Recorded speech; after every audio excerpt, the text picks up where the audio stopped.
So they knew who I was, okay? They called me the Prince of Cocaine and so on and so on. So I went to Holland, I met my girlfriend there, and I became the biggest trafficant of cocaine of Holland. 1,320 times, I calculate. 1,300 trips, and they never caught me. And that time, bam, they caught me.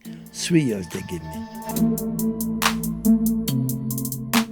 And if you lie to me, tomorrow you will be very sick. You're gonna have 40 degrees fever, and so I say, what? And it, like sausages, you know, like coming out. I escaped. I escaped, man. I said, who are you, God? I could not believe that. I said, it's not possible. I insult everybody in France, all the ministers, all the big stuff like Alain Delon. You know Alain Delon? No, okay, he was the biggest artist like Brigitte Bardot. He was the number one. I insult him, I say, you are selling boys to the president and things like that. I say, if you see how I talk, but he can tell you. I have a dangerous tongue. I was determined, you know, they know that I could kill about 10 of them. I had 10 bullets. 10 bullets, they knew that, so they stopped. My eyes were shining. They say, okay. I felt it. My lawyer came, he said, oh, you are Gérard Fauré. I said, what? He came one time in jail to see me. I paid him, and then he said, oh, can you get good coke for me? I said, look, I'm in jail, man. Leave me alone.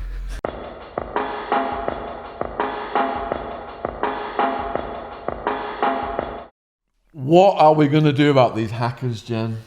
Have you not heard of Surfshark? Yes, tell the viewers about Surfshark. So Surfshark is an app and browser extension that you can get anywhere in the world. Put your device anywhere in the world. So, for example, if you want to watch all the stuff on American Netflix that is blocked in the UK, click on Surfshark, click on VPN USA, and there you've got it. Access to all these shows early. And stay safe on public Wi-Fi. So you can send and receive files safely. And you can get the best deals on online shopping. So yeah, I heard you can change your virtual location. Which might come in handy with your window being smashed. But it also means if you go overseas, you can, through Surfshark, put in UK and access all your UK stuff. Jen, have you ever had FOMO? Unfortunately, I have had a fear of missing out. Turn on Surfshark and you will never have FOMO again. Click the link in the description box and you will get 85% off and 3 months free. Get Surfshark VPN at surfshark.deals/Sean. Enter promo code SHAUN for 85% off and 3 months extra. Months free. Thank you for supporting our sponsor. Hope you enjoyed the podcast. All right, you're in for a treat today with Gérard Fauré. He's got multi-millions of views on what he's done in the French-speaking world on YouTube. This is his exclusive first interview to the English-speaking world. And the scope and breadth of the story is just breathtaking. I've made a few notes here. We're going to get straight into a story about an English witch that was involved in the human transport of Mongolian kids, and this witch set him up to be, Gerard set him up to be assaulted in a very disgusting way. I'm just being careful because it's the first 5 minutes on YouTube. But that's just one story of many. So Gerard has written 4 books. We've got Fatal Trust, Dealer to Paris High Society, The Prince of Coke, Education of a Villain. Notably, he was the coke dealer to Prime Minister Chirac, and the guy who ended up becoming the head of the Minister of Justice. And the stories he's got about prime ministers, politicians, royal family members, high society, people all over the world. I mean, you know, from the coverage we did on Who Killed E on this channel, our minds were blowing, but we're now ready to enter the world of Gérard Fauré, first-hand knowledge of what was going on, high society in France. So, huge thank you for coming over and You doing forgot this to interview. say the British royal family. British royal family. Oh, and I also forgot to say, this interview almost never happened. Gerard and his team set off yesterday from France in the morning, and they were stopped and interrogated at 1 in the afternoon. 6 hours. Something to do with the equivalent of the French CIA. They were detained for 6 hours, and they only just got to Guildford, Surrey, almost at midnight last night. We were supposed to have dinner with them, but because of this detention, it never happened. So this is how explosive this information is. They did not want him to land on British soil. The Bonjour. French police, not the British. The British were correct. We passed the border in Calais in 10 minutes, but in France, 6 hours. They kept us. Just incredible. And what For no ground- reasons. For no reasons. No, they said so. Afterwards, they say, okay, we have no reasons to keep you, you can go. So, after 6 hours, I lost my first boat, my second boat, then I had to go take the third boat, and it took me 6 hours time. It's just incredible. Wow. Gerard, This is France. let's kick off with this story about the English witch. How did you come to meet her? How did? You meet the her. witch. Well, she met me. She called me from Australia. She said she was living in Australia, but it was a lie. She said, I've been traveling all around the world to find you. I said, why? She said, you are my half apple. Do you say Soulmate. that? My soul sister? Okay. I said, oh yeah. But in the picture, she was good looking. I said, why not? But at the end, she was horrible, monster. Anyhow, I thought, okay, why not? I'd like to meet you, why not? But then I said, but she said, you have to be the 21st of March in England, in Kingsdown. I have to meet you before before midnight. I said, why?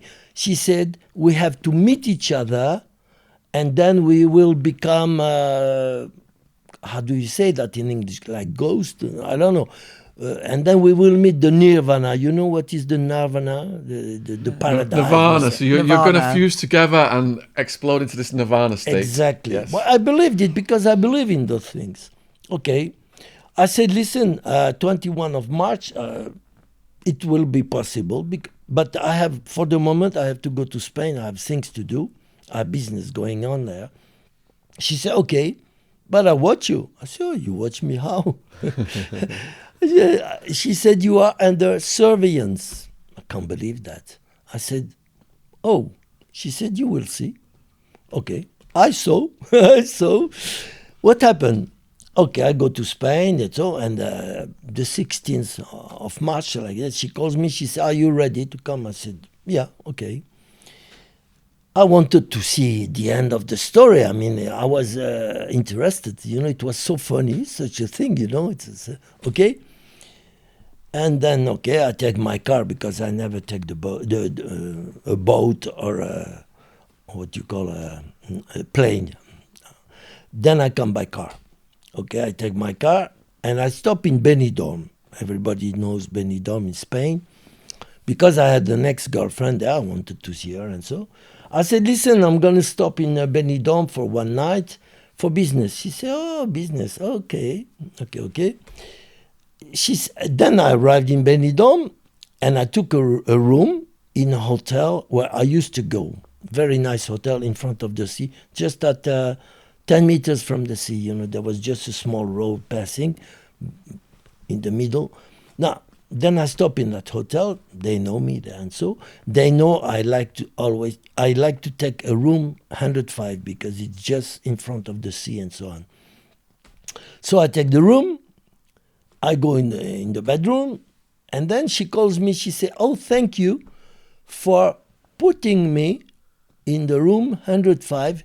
It's a nice place, so I can see the sea." Oh my God! I said, "What's happening? How does she know? I don't know. How does she know? It's impossible." But she knew. She knew. And then I said, "Okay." Afterwards, she phones me. She said, "Listen, I know you're gonna see your ex-girlfriend tomorrow. I said, how do you know? What are you talking about? She said, I know. And if you lie to me, tomorrow you will be very sick. You're going to have 40 degrees fever. And so I said, what? But I lied. So the next day I was sick. I couldn't walk. I was really tired and so on. And I went to the pharmacy to buy antibiotics and so on. You know, I said, and then she called me. She said, so, are you still in business? How do you feel? I said, I feel bad. I told you. So now you know what you have to do. Take your car and drive. I said, no, I cannot. I'm too tired. I'm sick. She said, I'm going to cure you. Jesus, I couldn't believe that.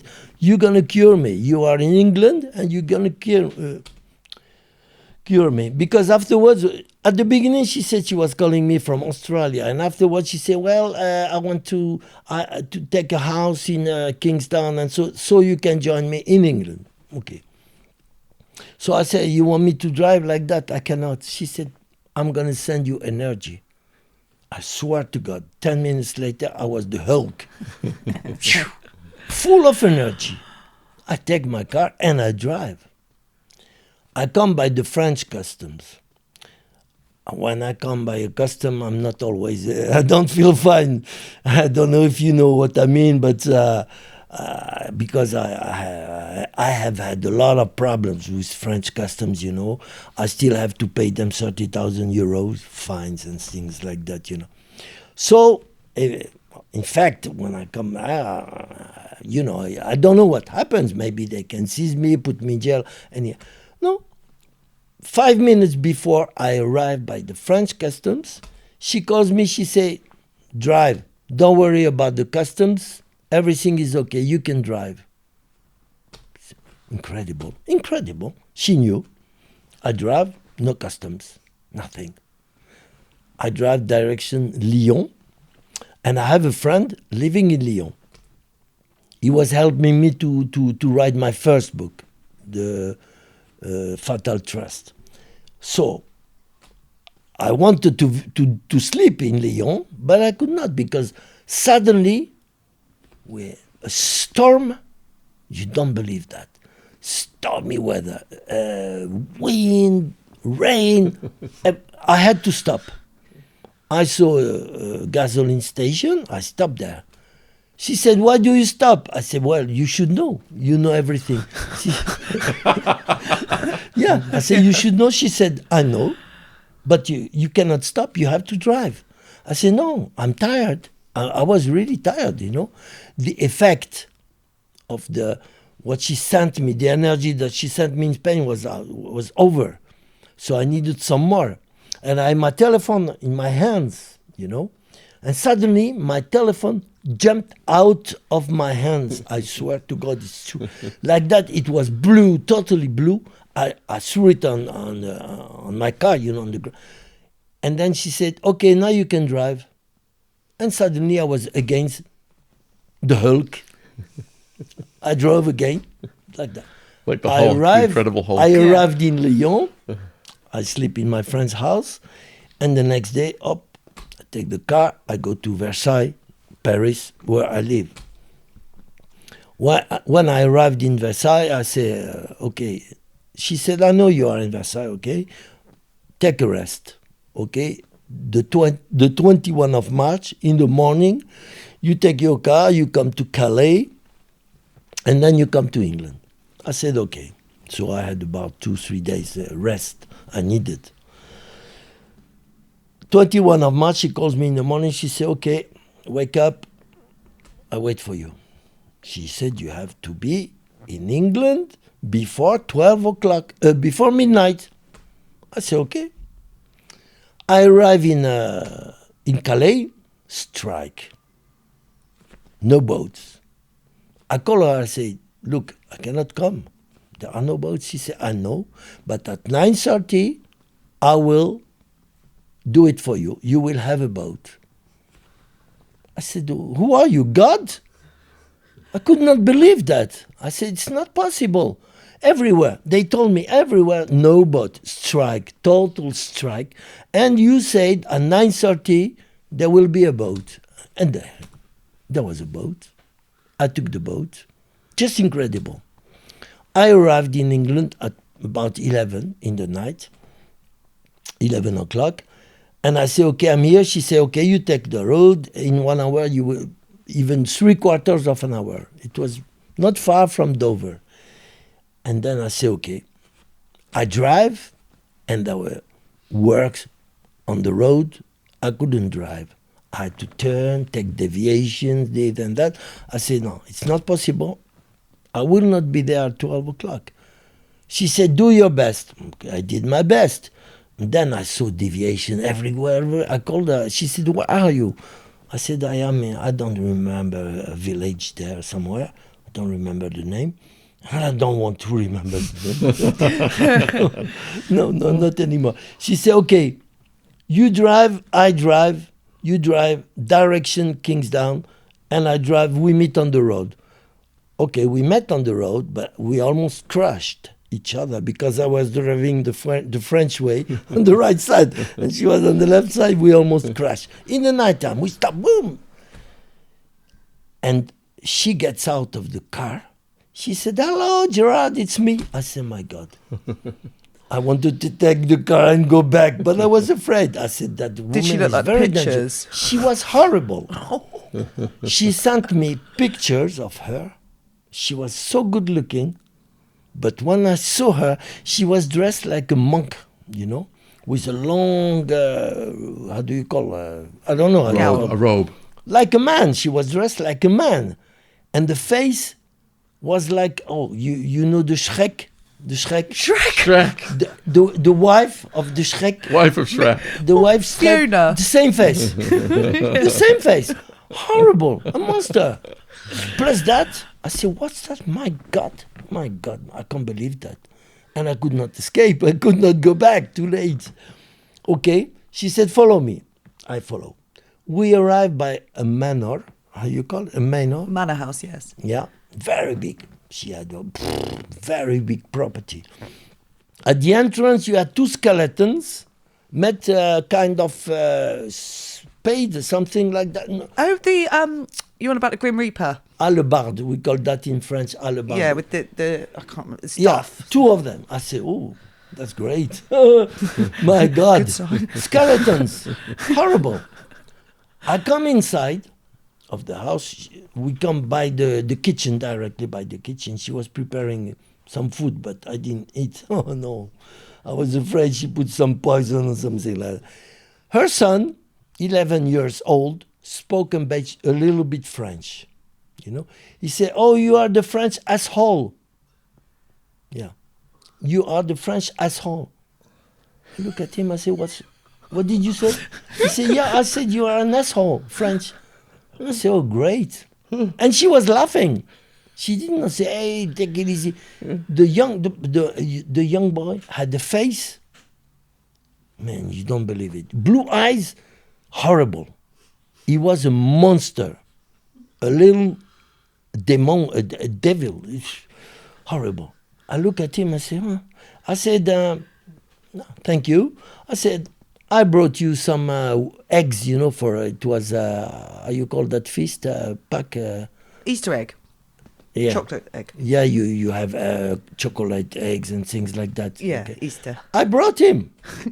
For him. He said, you know what you do with those eggs? Put them in your ass, one by one. I swear to God it's true. But he was in the stair, you know, otherwise I would slap him. I look at him, I say, my God. I say, you gave a good education to his son. He said, he lived in France, in Marseille, 1 year. And because he said in asshole in France, huh? You know, in France. What in is French, asshole he in said French? that. He said, you are the French asshole in French. Oh. Not in English. Yeah. He said, c'est toi le trou du cul français. Comme ça. Yeah. In France. I said, oh, you speak French. Nice. You learn the good words in France, huh? And so put your eggs in your ass one by one. And she was laughing. I didn't know what to do. What could I do? I was there like a prisoner. And then, okay, afterwards, I say, okay, I'm tired. I want to sleep. And so, okay, I go to sleep. She sleeps beside me. I was afraid. I almost didn't sleep because I didn't trust that woman. And she wanted to make love. I said, no, I'm very tired. Please, please, please. At 6:30 in the morning, 2 cats are coming to wake me up. With 2 mice, you know. Both of them had the mice. I said, and they woke me up. I said, what's that? She said, you have to take the mice and do like if you are eating them, and then they go. So I had to say, that's good. And then I take the mouse, I give her like that in the morning at 6:30. So you got a mouse hanging out your mouth? Just terrible, man. Right. Okay, so the next day she said, well, let's go to the beach. And so she showed me the beach of Kingstown. It was a nice village. Okay, we come back in the afternoon, about 50 cars there, only very expensive cars like Ferraris, Lotus, Bentley, Rolls Royce. I said, what's that? She said, those are my clients. Big stuff, you know, ministers, all kind of people, lords, and so. I said, your clients? She said, yes, I'm I call that a witch. Like a psychic almost. How do you say? Like a witch psychic, reads people's palms. Exactly. Yeah.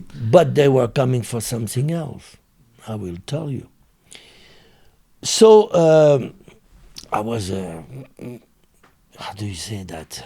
Amazed. It was a very weird situation. You know, I was amazed. What's happening? I couldn't believe what I saw, and so and so.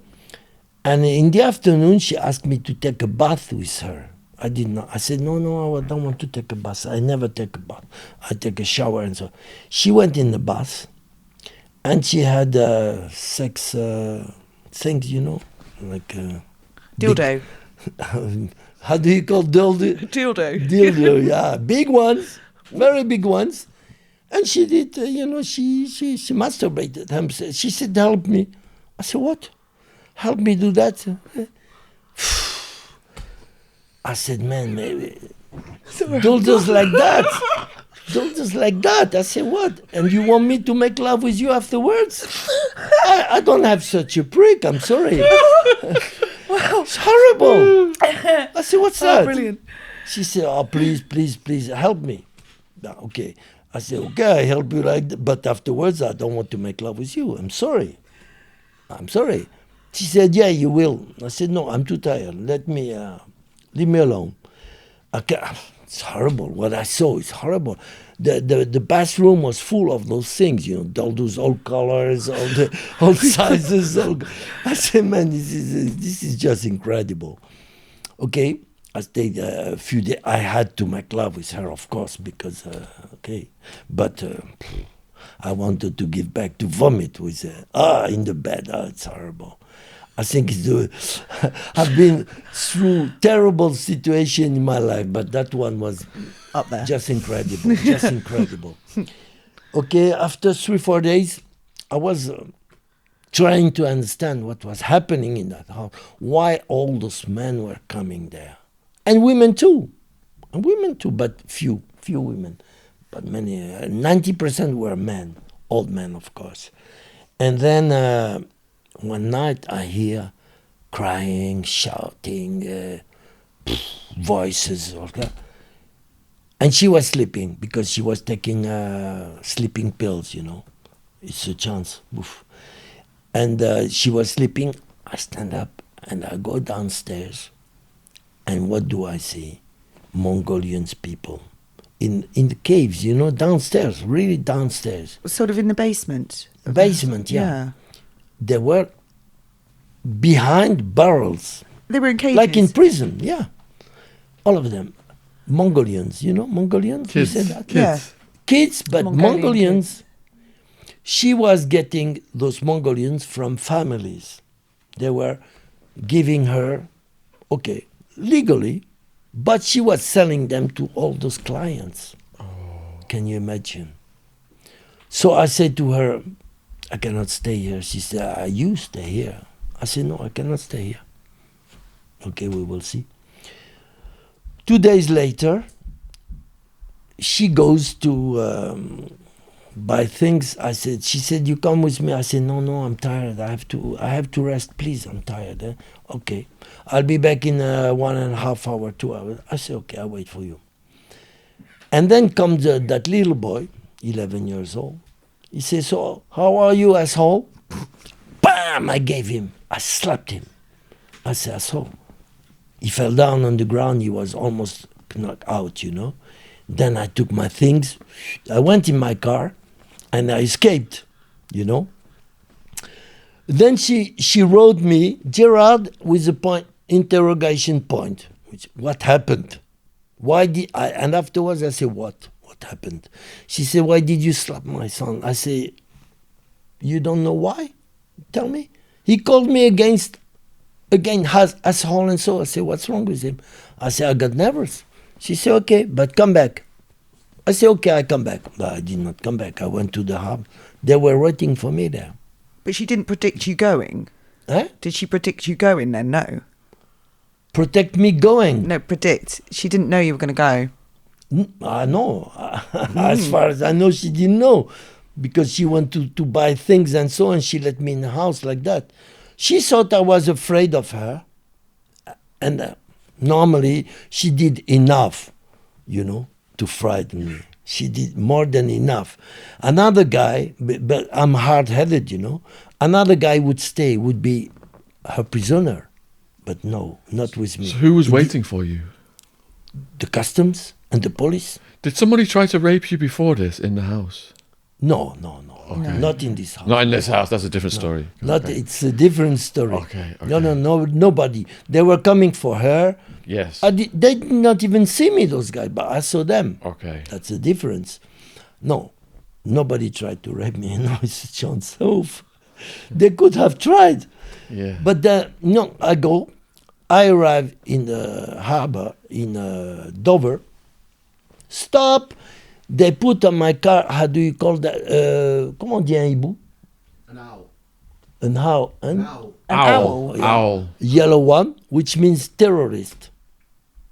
Yeah, they called me a terrorist. They said, we're going to check your car. Okay, check, man. Took me 4 hours there.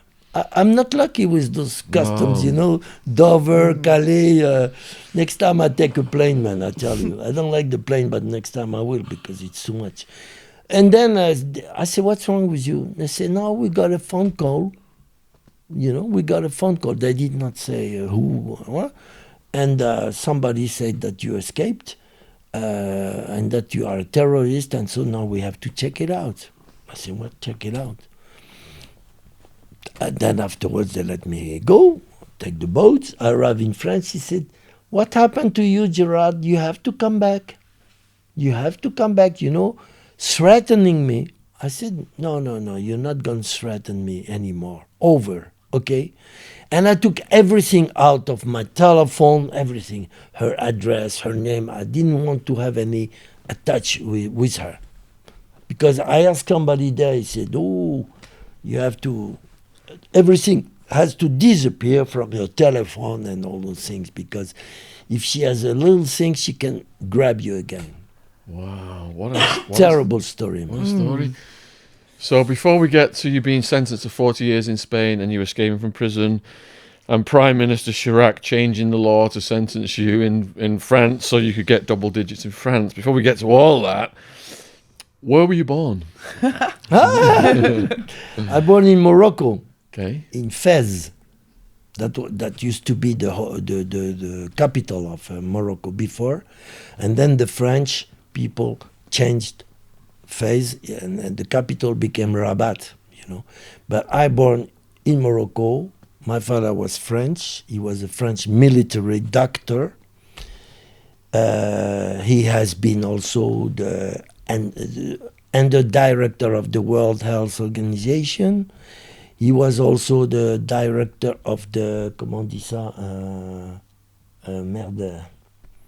He was expert from the World Health Organization and of the, comment on dit le, merde, la directeur de la...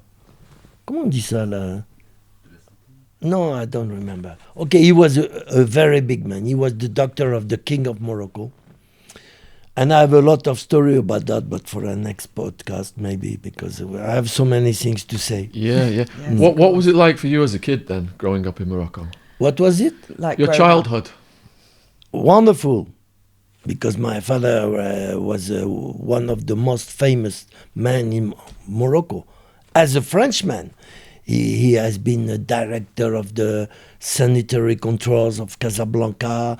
He has been the chief doctor, officer of all the provinces of Morocco: Casablanca, Rabat, Agadir, Marrakesh, Tangiers. So I traveled all around the country, you know, and I could go in the King's Palace just like that, you know.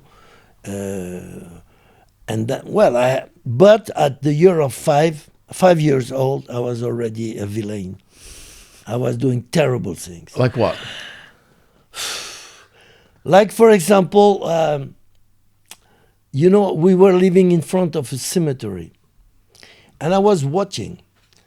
And when sometimes rich people were put in with jewels.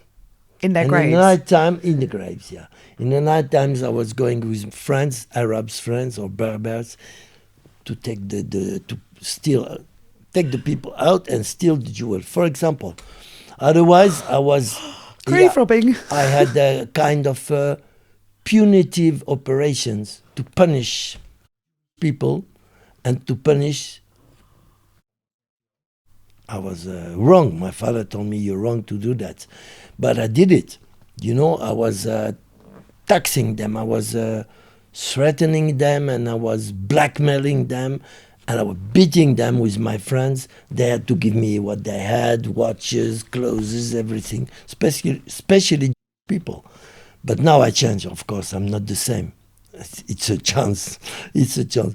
I was terrible because I got the genes of my mother. Now I get the genes of my father. My father was a very loyal man, a very sweet man, very honest. He refused corruption, you know, because they killed him in Morocco, you know. The king of Morocco killed him in 76. How old were you? How old were you when they killed him? It was in 76. I was 30 years old. And do you know why they killed him? Why did they kill him? No, they obliged my mother to kill him. Because my mother had a very big family in Morocco, in Agadir and Marrakesh, Berbers. And my father was the daughter of a Berber king. They used to call him Marabirobo, the king of the kings. And they were pirates. So I became a pirate, let's say that. There were pirates in the desert, in the Sahara. You know, people who were traveling, businessmen and so, they were stopping them and killing them and take because they used to swallow money or golden things and so. Then they used catch them, take the arms and take all so that was the family of my mother. Terrible people. The French army, it took the French army 30 years to put them on knees. Can you imagine? 30 years. With 120,000 soldiers, it took them, they were what? They were maybe 1,000 Berbers fighting against 120,000. 30 years. You can imagine how hard were those people. And I had the genes of that's it. And okay, so the king of Morocco said to my mother, you have to poison your husband. If you don't do it, I kill all your family in the south of Morocco. So she did it. And then after that, she got a present from the king. It was, how do you say that? A license, taxi license. It was a lot of money, taxi license. And a Mercedes, brand new Mercedes. She got it from the king, let's say, from the king of Morocco. And then she poisoned my father. How did she poison him? In his drink? First of all, she betrayed him. My father heard it. She was going with my best friend, a young guy. Yeah. When my father heard it, he got a crisis, and he became invalid. He could. He got how do you call that? Disabled. Yeah. What? Disabled? Yeah. So my mother started to treat him bad. She was slapping him. She was doing terrible things, and then the king of my father needed a nurse and somebody to prepare the right food for him. Yeah, he couldn't eat anything. He was so sick. He was paralyzed. Half of his body was paralyzed. Comment on appelle ça? Stroke. Yeah. So he couldn't defend himself. And I was living in Amsterdam, so I could not help him. So he knew my mother was poisoning him. He knew it, but he decided to die. He didn't want to live anymore. And even the French consul told him, don't go out, because outside there are 3 snipers waiting for you. If you go out of your apartment, you are dead. Why did they want him dead? Because my father wanted to denounce the situation there with Big Pharma and the pharmaceutical lobby, He wanted to denounce everything. They say, because he had a kind of file, and that file, he brought it in 1961, he brought it in France, he let it by a notarist. He said, if they kill me, the file has to go to the French press and other countries. So he knew it, the king of Morocco, and he didn't like to be blackmailed, So he decided to kill my father, but it in a nice way. Not with a gun or with... just like that, poisoned him. But we knew it. So that's... what else do you want to know? How did that affect you mentally? Terrible. I became... I hated women because I saw what women can do, Because it's your own mom. She was, of course, my own mom. But to see what she did to my father, because my father met her in the desert. And in the desert of Sahara, I told you she was in a tribe, a very important tribe.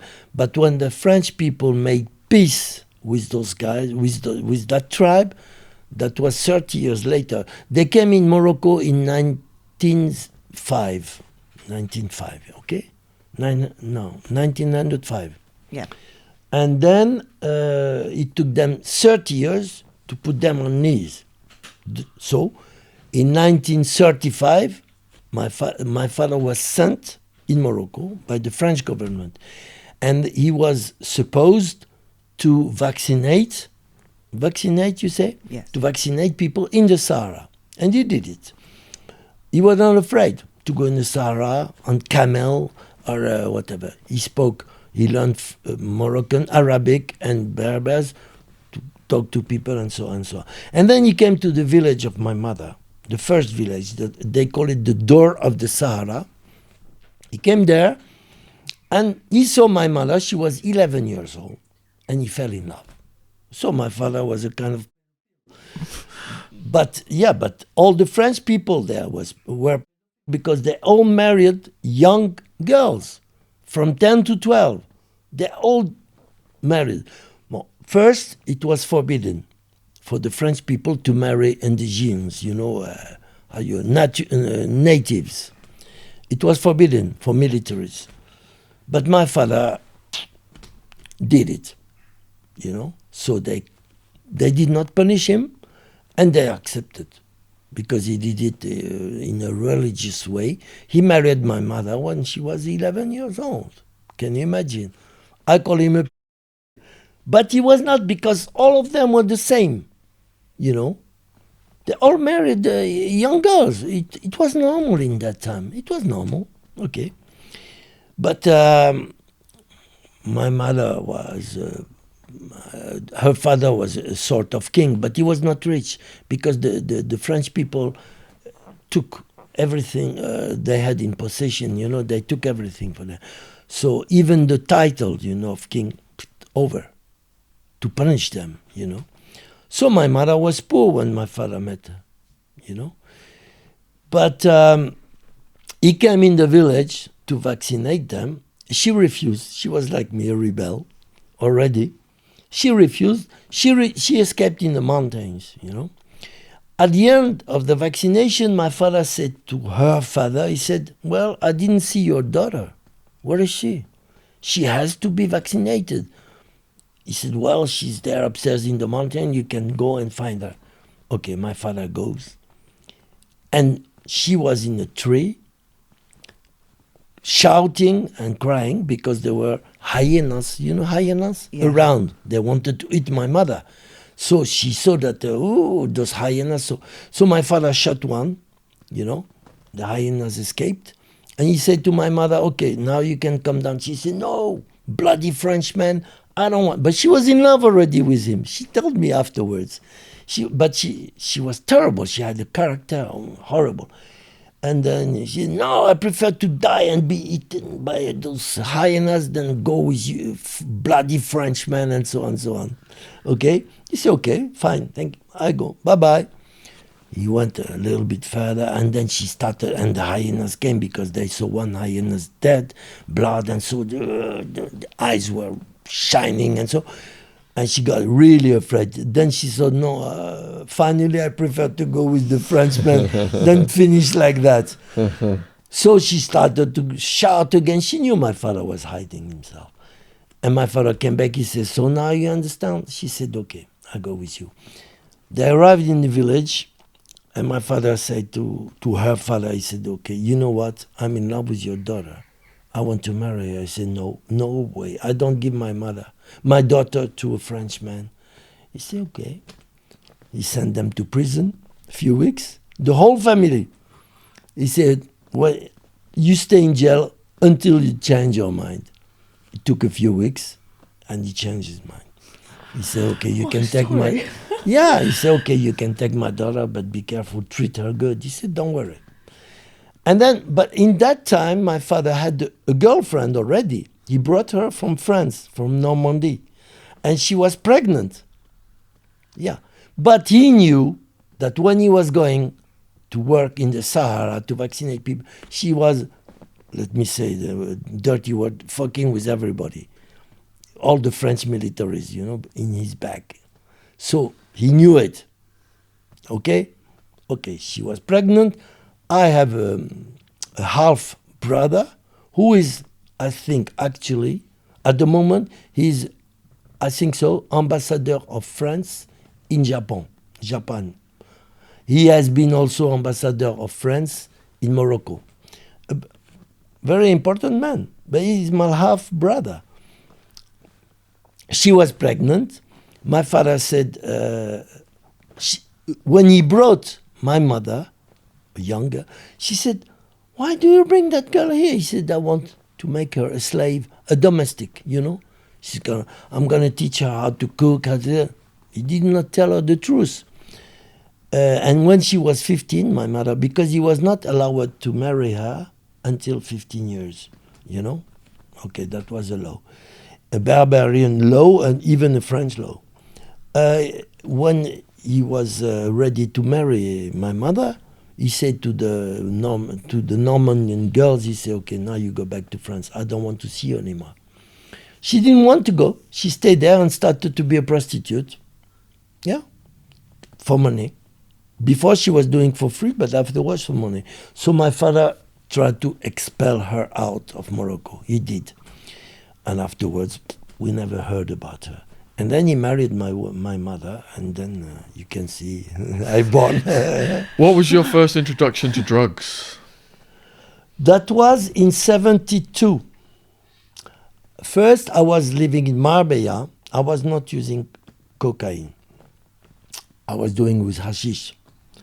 And then came the wife of the General Oufkir. I don't know if you heard about him. He was even more dangerous than the king of Morocco. He was the big boss in Morocco of the Moroccan army. And so Oufkir is very famous in France because in France he killed Ben Barka. You never heard about Ben Barka? Ben Barka was a dissident. He was the chief of the Communist Party in Morocco. And once he came in France, and even the French police helped the general to kill him.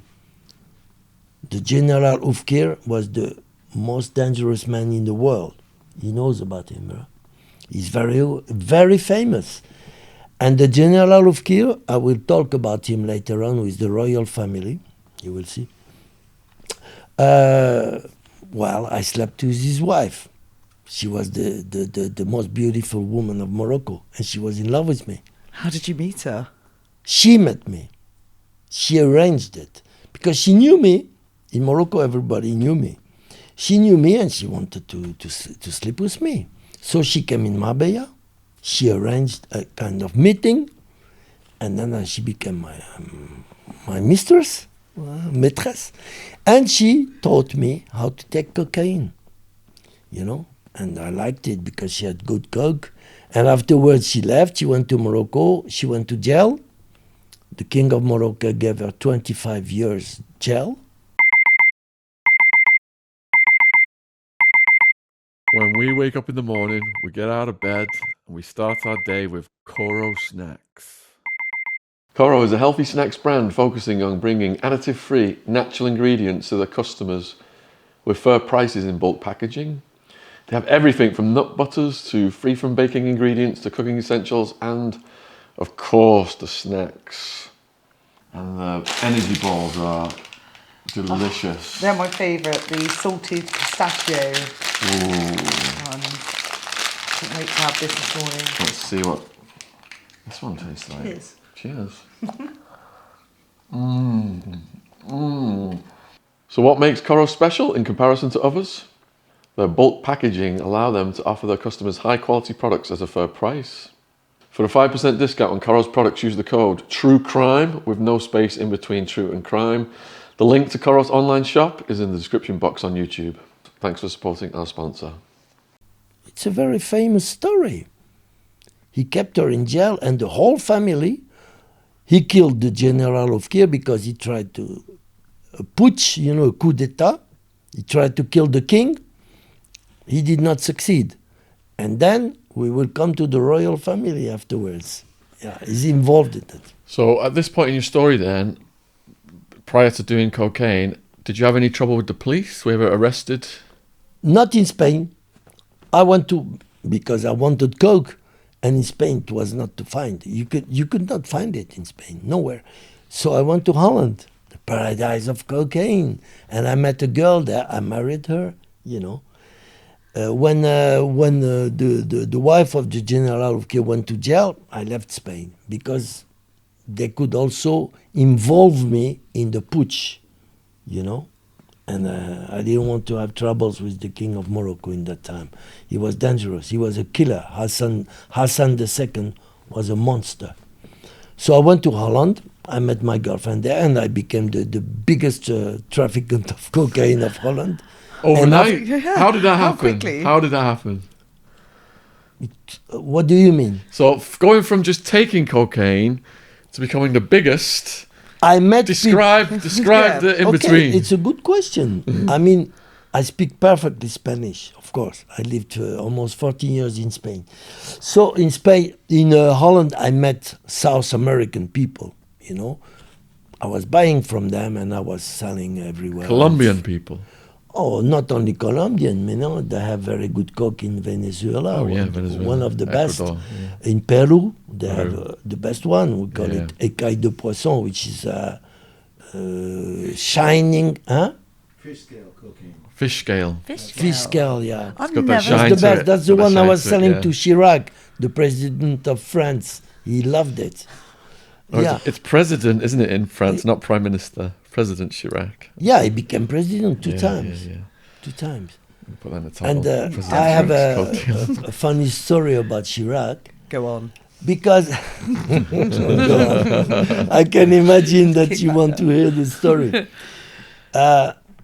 The best friend of Chirac was the president of the Center Party in France. You know, between socialist and the right party, we had the middle party. middle. I don't know how you call that in England. Conservative. In the middle. So Conservatives right, Conservative Labour's left. have on the And then right. we had Socialists are on the left. They In kind the of sit on the middle, fence, yeah. Liberals. There we go. liberals. Liberals. Okay. Jacques Barrot. He was called Barrot. Okay. That was the son of a bitch, that guy. He was doing all kind of shit. And he was minister, and he was the chief of one of the biggest party in Morocco, in France. But he was really a bandit, man, a villain, even worse than me. Yeah. And he was the best friend of Chirac, of course. And once he said, because I was selling him stolen costumes, you know, good marks, you know, very expensive one, and all kind of things. He was buying everything, making business with all the how you call the deputies, the senators. He was selling them all kind, and I was selling him coke. So once he paid me the coke with 2 checks from Chirac. The checks were from Chirac, in the name of Chirac. Chirac paid him, I don't know what, with those checks, but he gave me the checks. And then he said to Chirac, oh, I gave the checks to Gérard Fauré. He said, oh, you're crazy, man. Give my checks to a dealer and so, no. So he refused to pay the checks. Okay, it was about 18,000 francs. Oh, quite a lot of money. I said, you don't want to pay me? Oh, okay, I'll wait for you. I will catch you. And then once they phoned me, there was a big party in the house of Dassault. You know Dassault? The plane fighter constructor. He was Dassault was the most famous man. He was building plane fighters, you know, Fighter jets. like Mirage, like all kind. He was rich. He had a very big property. So the chauffeur, the driver of Chirac, he calls me. He said, Gerard, we need 100 grams. I said, okay. I had 50 grams at home left. I said, it's the right time to screw him, to screw Chirac. I put 50 grams of mannitol. You know what is mannitol? You should know. No, you don't know? To cut the coke. It's a mannitol. Yeah. It's mannitol. Yeah, It's a kind of laxative. Yes. Can you imagine? Already cocaine, if you know about it, Yeah. cocaine is already a laxative. When you can, you go to toilet. Plus 50 grams. So can you imagine? I bring 100 grams in the property, and I wanted to see what happens. And it was a big mess, man, I tell you. All those women dressed with very expensive skirts and so, running to find a place to relieve themselves, man. Just incredible. I almost died that day of laughing. I was on the ground, man, vomiting too. Everybody, all those men with smokings and things, and those women dressed with very expensive skirts. I almost died. But he let me pay. Yeah. And that's why they arrested me and I got 15 years. Okay, before we get to that, let's go back then. You said you're taking coke, you're in Amsterdam, you got married, and then you become the biggest. You've met connections out of Peru, was it? Bolivia? How did you meet these guys and how did you establish this relationship? I met them in South American restaurants.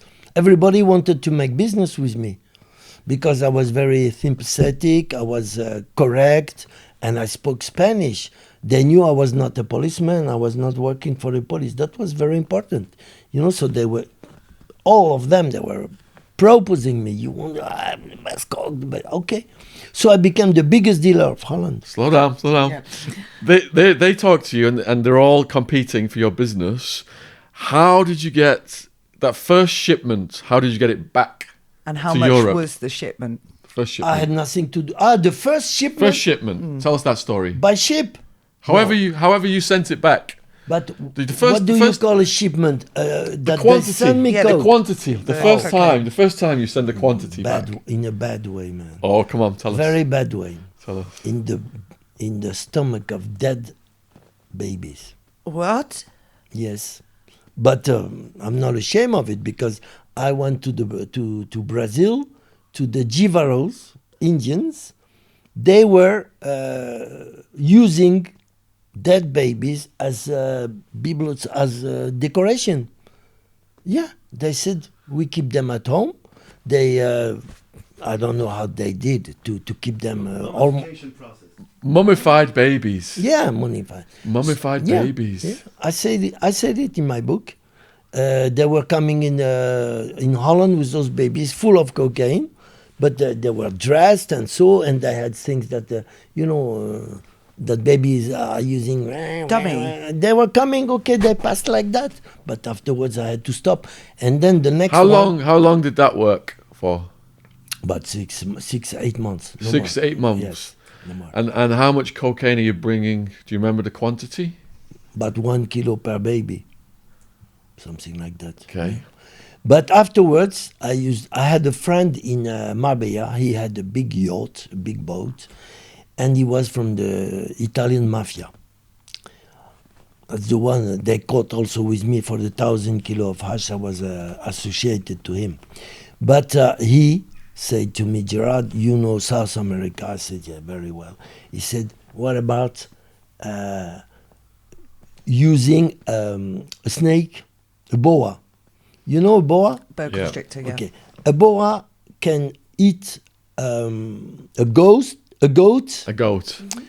You can put 35 kilos in his stomach. 35 kilos. You can give him a goat of 35 kilos. So if you take a dead one, you take everything out. You can put about 30 kilos and sew it and give it to the boa to eat it. But it takes about 48 hours before it digests it, you know? So he got eats 48 he hours. eats the dead goat with the coke. is Yes, it? of course. And He he's got doesn't 48 know that hours he Before the doesn't know acid that. gets it. before it'll digest the So coke. Yeah. before we arrive to Marbella, we give it to the bar, eats it. The customers, they come in the boat, they say, I say, you can have a look. Go and search it inside of the bar if you can. So we gave him a goat to eat, that's all. Oh, okay. And we passed like that. Would it Easy. be one boa or a few? Not just one, of course. If you have a few boa in the boat, it's becoming a bit strange, don't you Bit think problematic, so? One isn't was it? enough, Yes. 30 kilos. That's how we started. And how long did you use that method? Now about 6 times. 6 times. Yeah, and then we stopped because, you have many people who talks and so on. What was the next method?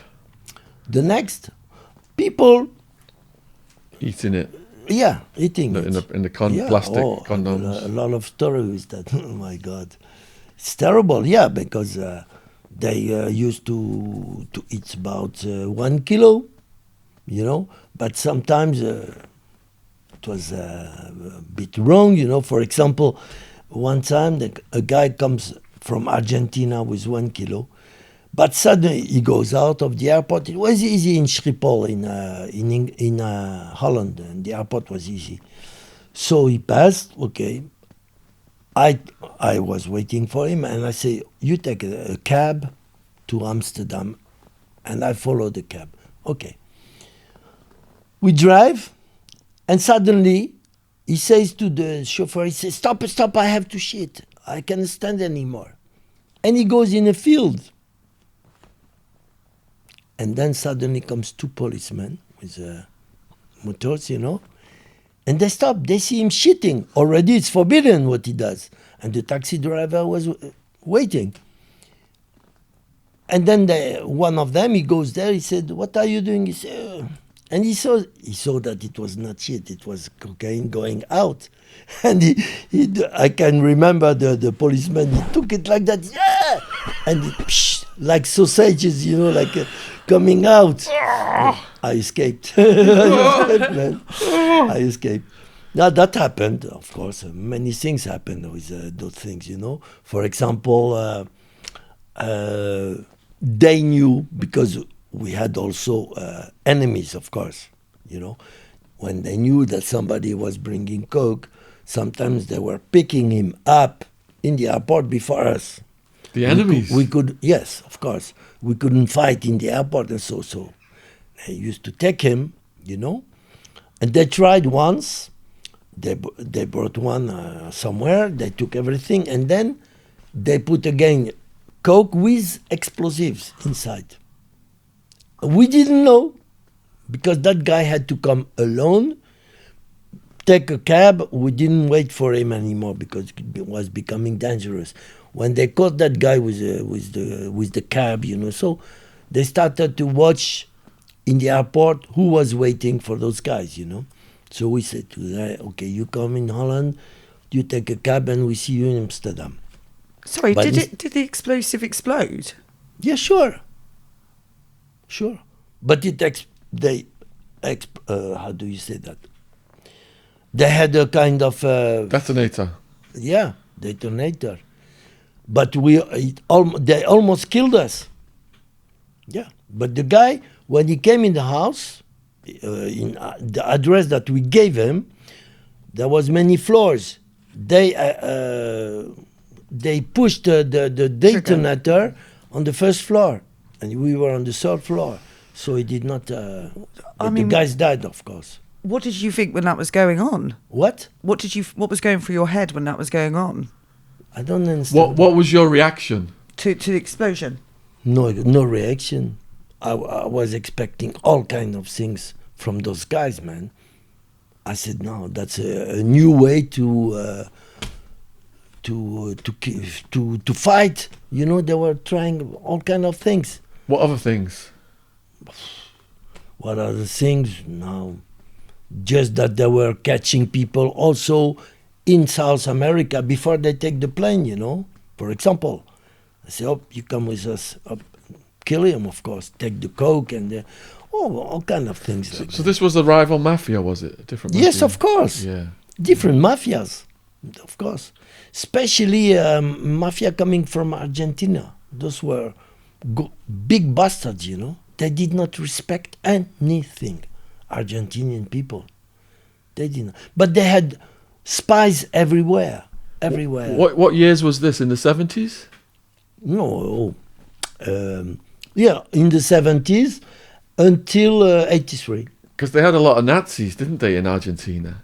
A lot of Nazis. Nazis. Also, yeah. Secret police Nazis. Yes, and the president Kirchner was also Nazi, and all of them were Nazis.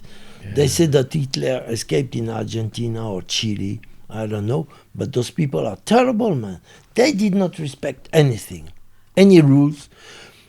Between Colombian people were correct. Colombian people. They were very correct. Incredibly correct. Yeah. Really. Give me the money, I give you your stuff. No problems. People from Venezuela were sometimes correct, sometimes dangerous, you know. They could kidnap you or something, just for a 1 kilo coke. Did anyone ever try to kidnap you? A what? Has anyone tried to kidnap you before? Oh, yeah, many times. What was the first time? The first time that was in Amsterdam, but I have been more clever than them because I saw it coming with Argentinians. They invited me in a feast. One Argentinian. He was supposed to be my best friend, but he tried to bring me in a trick, you know. But I felt it, and I ran over. They ran after me, but there was a police car outside. So you see that. So they stopped. It's a chance for me. Otherwise, I would be finished. But it's in France that they tried to fuck me. To kidnap me many times. Can you talk us through the first time? The first time in France. The first time was in 2004. You know, I was really dealing a lot. The police arrest me. Okay, and then I had the judge, a terrible judge. I said to the judge, yeah, the police is telling you bullshit, it's not true, da da da. She got angry at me. She took an envelope, a yellow envelope. She said, "Look at that. Look what's inside." I look, I see pictures. I see myself walking, going to a rendezvous. To, how do you say? To a rendezvous, yeah, okay? meeting. And behind me, how do you say that? Gypsies. A group of gypsies. They were following me, because I had a rendezvous in a garage, in a parking, you know. And then suddenly, I went back because I saw the police. I saw them. They were following the gypsies, but I didn't see the gypsies. They were hiding. And then I see that photo, I see the gypsies, and I see the police, and myself walking. I had many people behind me. Protection. She said, "You know those people?" I said, "Gypsies." She said, "Yeah. They are behind you already for more than a week." I said, "Yes, I know, because a few days ago I shot them. I saw them. I didn't know they were gypsies. I saw a car following me. I stopped at the red light, and I see them coming. They were following me. I turned back, you know. They followed me again. I took a gun and I shot them. They ran away. But they were behind me. Yeah, I really, it's dangerous, friends. What do you think? And then I had also the, what do you call it, Kabyle. It's people from Algeria. Very dangerous. Kabyle, they call the Kabyle smile. It means they cut your neck like that, without pity. Those people are hyper dangerous. And they were also trying to catch me. Did they nearly get you? Huh? Did they get you almost? No, the police arrested me before. Because the police knew they were behind me. You know, they knew it. But they could not arrest them. They had no proofs. But when they arrested me, the judge showed me the photos. He said, "You had the Kabyles behind you and you had the gypsies. So you have to thank the police." I have to thank the police for arresting me. And I did thank them. But I got 10 years. When you found out they were following you, were you scared? No, I was in jail. No, but did it not Oh, frighten you? the first time? Yes. No, I'm never scared. I don't know what you call scared, no. In France, they call me they think that I'm crazy. I'm not scared. They ask me, "Did it happen to you to be scared?" I say, "I'm scared of only one thing, that one day I will know what is to be scared. That day I'm finished. If I'm afraid, I'm finished." I say, I don't know what means to be afraid. It's true. It's coming from my mother. My mother was not afraid of anything. It's just incredible. That's my character. I'm not afraid. I'm not afraid of death. I'm not afraid of prison. I'm not afraid of anything. That's why I talk so freely. I insult everybody in France. All the ministers, all the big stuff like Alain Delon. You know Alain Delon? No, okay. He was the biggest artist like Brigitte Bardot. He was the number one. I insult him. I say, "You are selling boys to the president," and things like that. See, if you see how I talk, but he can tell you. I have a dangerous tongue. I'm not afraid. Before these kidnappings then, was there any attempts on your life that was close? I don't understand. Did anyone try and kill you? Yeah? Other than the kidnappings that was close to killing you? Close? Yeah. Qu'est-ce qu'il veut dire? Est-ce que tu as déjà rencontré des situations où quelqu'un qui... Oh yeah, of course, but or I shoot or I escape, but I'm not afraid. So you were in shootouts with people? Oh, of course, it's normal. What was the first shootout? It was in, comment tu dis une banlieue? In a suburb. In suburb. Yeah. I used to go there Projects. and sell heroin, white heroin. I had the best one because I knew the big seller, heroin seller of Holland. He was a Chinese guy, so he was giving me the best heroin. So everybody was behind me, and it was very expensive, 80,000 euro kilo. So of course, one day I am solicited by those guys who were buying from me, but there were 15. And I was just with one friend, but I had guns on me. It was 3:30 in the night time, you know. I saw that something was wrong. They were a little bit on nerves, you know. And then I took my gun. I said, and somebody is not happy? No problem. I said, okay, I go, bye-bye.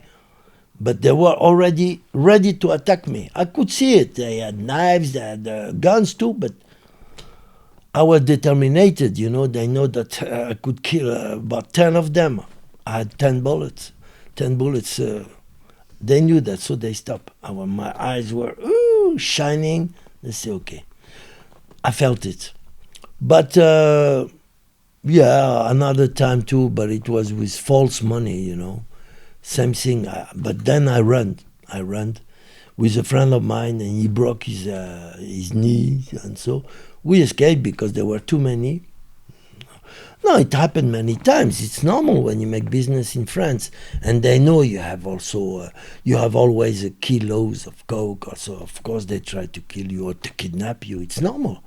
Did you have bodyguards? No, never. I am myself my own bodyguard, and I am the best bodyguard. Believe me.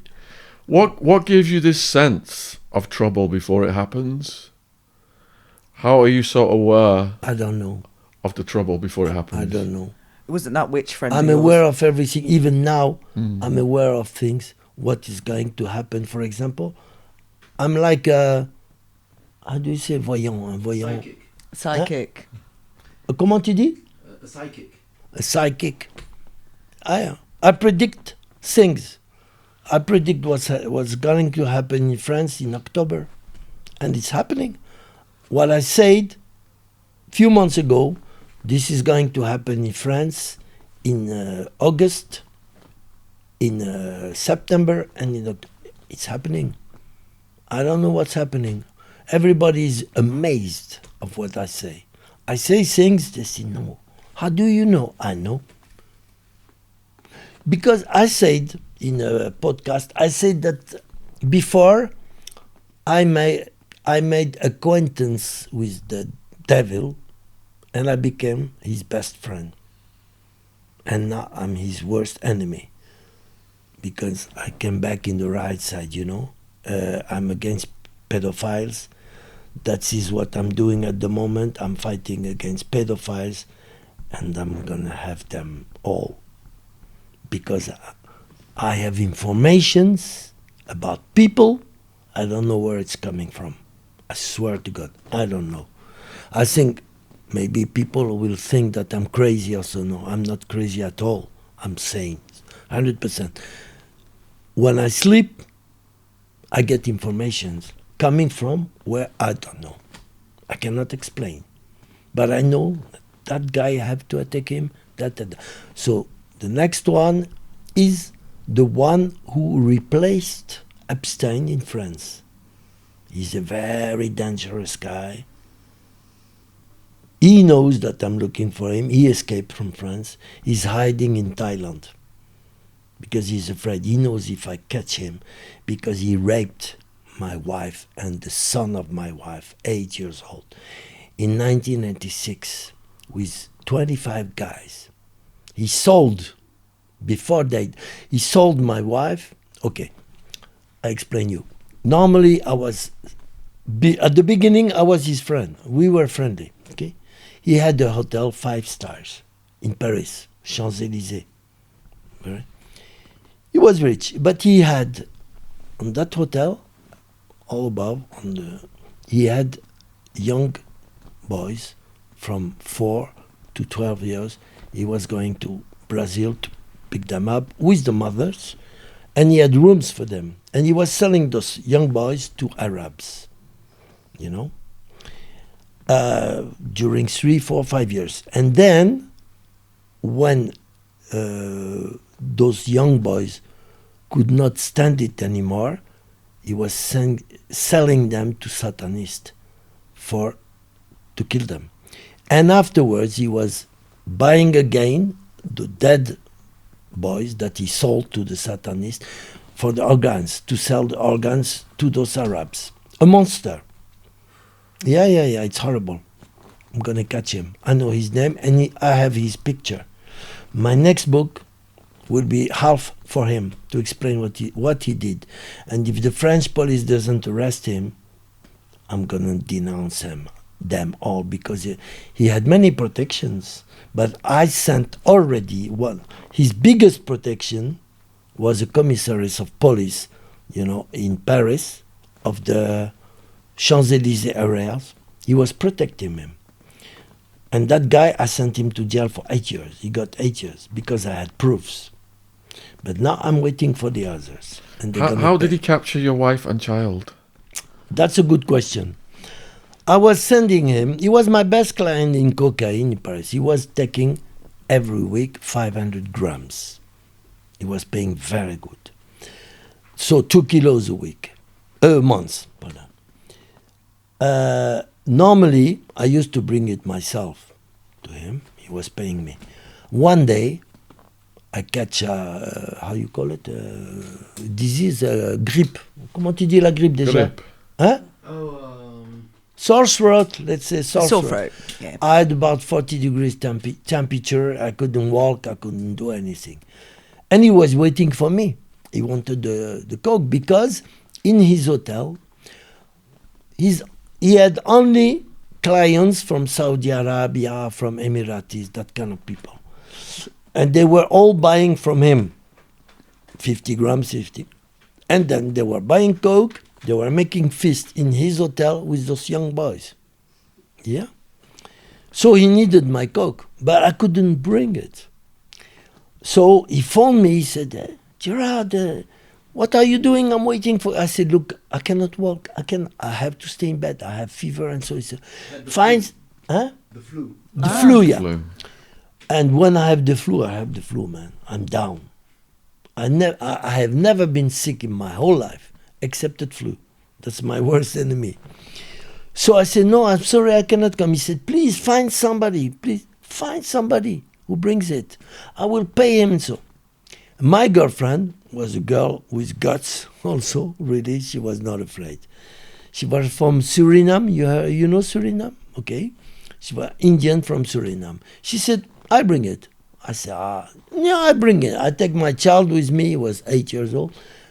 And it will go. It went in the train. Even the customers, they tried to seduce her. They invited her to drink and so. And yeah, she had 500 grams in the pocket. Cool. She was really cool and collected, Okay, she arrives there. Normally, I had a house in Versailles, a very big house. I say, here is the key, you go there, and then you bring the stuff to... Okay, she did it. But he put drugs in his drinks. So you repeat her. GHB? GHB, yeah. Okay. And the son too. And during 5 days, they fuck her, they screwed her, the child and so. And they gave her AIDS. One of them had AIDS. So, at the end of I was phoning in my house, no answers and so, and I couldn't move, man. I was too... and one day, a French taxi driver, comes at my address. He said, can you pick up your wife? I said, what? She was there in a coma, in the car, and the baby, the son too. I said, what happened? He said, Monsieur, what was his name, paid me to bring your wife at this address. He knew my address. I said, my God. So she went to the hospital and so, completely destroyed, and the child too. Then, the only word she said, one word, she said, Bernard, terrible, terrible. Okay, I understood. I called, said, what happened? He said, fuck off. If you come to France, I kill you. No, I said, I'm coming to kill you. Difference. You're not going to kill me. I come. Just wait for me. And I came. And that fucking commissariat, he arrested me. He told his friend he's coming and so and so. Can you imagine? Yeah. And then, afterwards, I went to jail. And in the meantime, they died. Well, From AIDS, yes. Died? They died. Of course, they had AIDS. In that time, AIDS was a Death mortal disease. So he killed my family. And I told him in a podcast, I say, wait, man, I'm going to have you and your friends. Hope you're enjoying the podcast. Here's a word from our sponsor, Harry's. Having such a scratchy face, I'm always delighted to get a new Harry's set. There's a foaming gel, hydrating night lotion, and the razor with the weighted handle really gets the job done. The trimmer blade makes it so easy to get into those tricky places to reach. The shave gel offers effective lubrication and just comes off like butter. It's such a smooth shave. It shaves fast, efficiently, no discomfort, and it is so smooth by the end. The hydrating night lotion is light and non-greasy. Harry's is doing a £0 trial. Start shaving with the products, just pay for delivery. Save every time. Save on all your shaving products without sacrificing quality. You're in control. You can modify or cancel your plan from the account page. Make sure to support our podcast and start your own skincare journey by redeeming a free Harry's trial set. All you cover is £3.95 for delivery. Just head to harrys.com/Sean, SHAUN, and have your trial set delivered to your door. That's harrys.com/Sean, SHAUN. Thank you for supporting our sponsor. One of the most famous man of France is called. He's famous in France. He wrote many books and is his partner. So he's still alive, this man? He's still alive, but he knows I'm looking for him. So he escaped. He's hiding in Switzerland. They all know that I'm going to kill them. If I catch them, they hide themselves. I have provoked him. I said, man, if you are a man, you come in my house. Here is my address. Come, please. We have to discuss. He did not come. He sent me his secretary, a young boy. And the young boy said to me, Gerard, don't be friends with him, please. He's my boss, but I like you. And I tell you, don't be friends with him. He wants you to be friends. I said, no, we'll never become friends with him.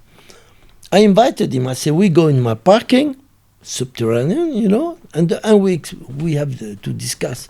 He never came. But I'm going to have him. The other one in Thailand too. I have the photos, I have everything. Bastards, man. How dare them screw young boys like that, man? How is it possible? 5 years old. Now I'm also, how do you say that? La fille, I want to put in jail a girl called Gina Abidi. She's a monster. She has a daughter of 2 years old. 2 years old. She put him in a bedroom with a man of 95 years old. And this is, the police say that because they have arrested her, but she has protections. Now she was planning to sell her daughter, she's now 3 years old, and to sell her to the Satanists. But I warned the police and I warned the social services and so. If they don't put her in jail, I'm going to make a massacre there, I tell you.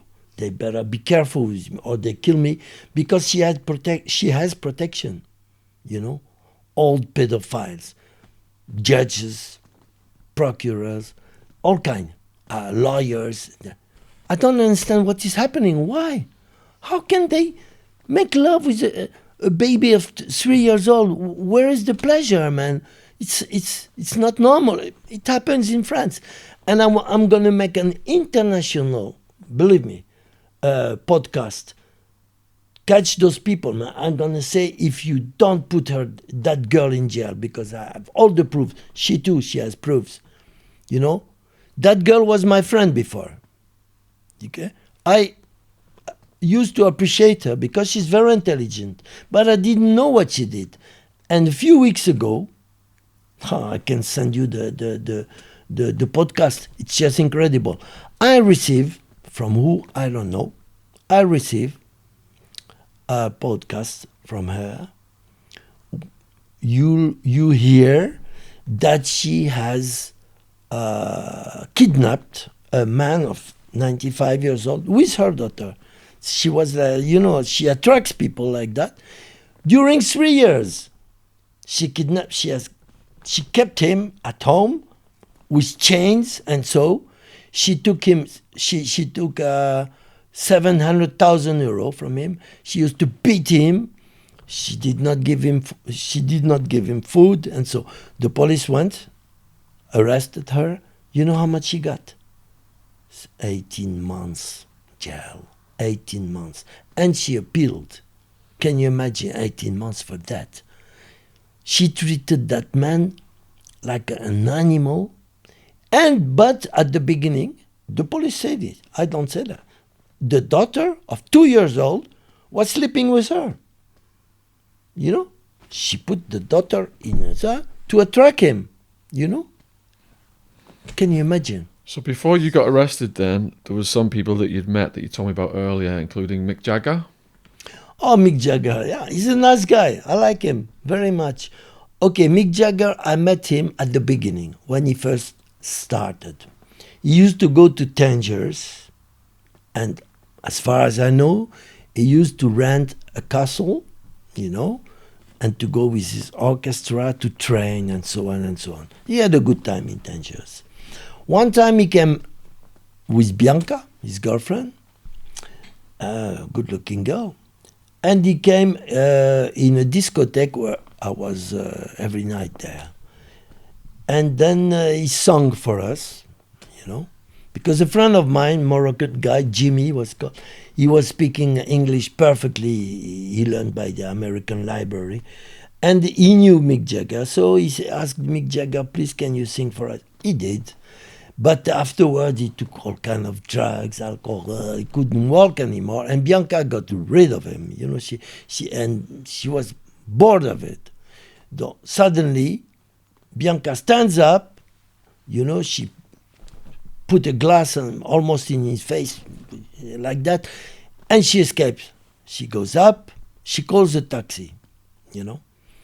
Mick follows her, but he couldn't almost not walk.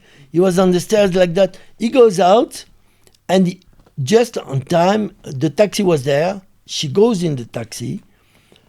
He wants to open the door. She gave him like, how do you call Kick. that? A kick Yeah. in the stomach. He fell down. And she said to the taxi, go. The taxi goes. Mick was on the ground. So I help him to stand up. And then he said, okay. I said, where are you sleeping? He said, Hotel Minza, the best hotel, of course, of Tangiers. I said, I can help you. I bring you to the hotel. He said, no, I can walk. He could not walk. He was like that. He was red. His face was red, man, just like a tomato. And then he was walking like that. So all the little Arabs, it was about 4 o'clock in the night. Huh? He was walking on the boulevard like a ghost, And I was following, of course, because I knew what was going to happen. I knew that they will rob him, they will attack him, and so on and so on. And it happened. So I caught the young boys who were doing that. I said, go away. He's under my protection, and so on. And then I brought him to the hotel because they were rubbing him, putting the finger in the ass and things like that. Terrible, terrible. Those young boys were terrible.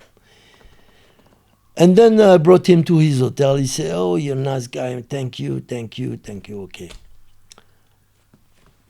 Okay, so I left him.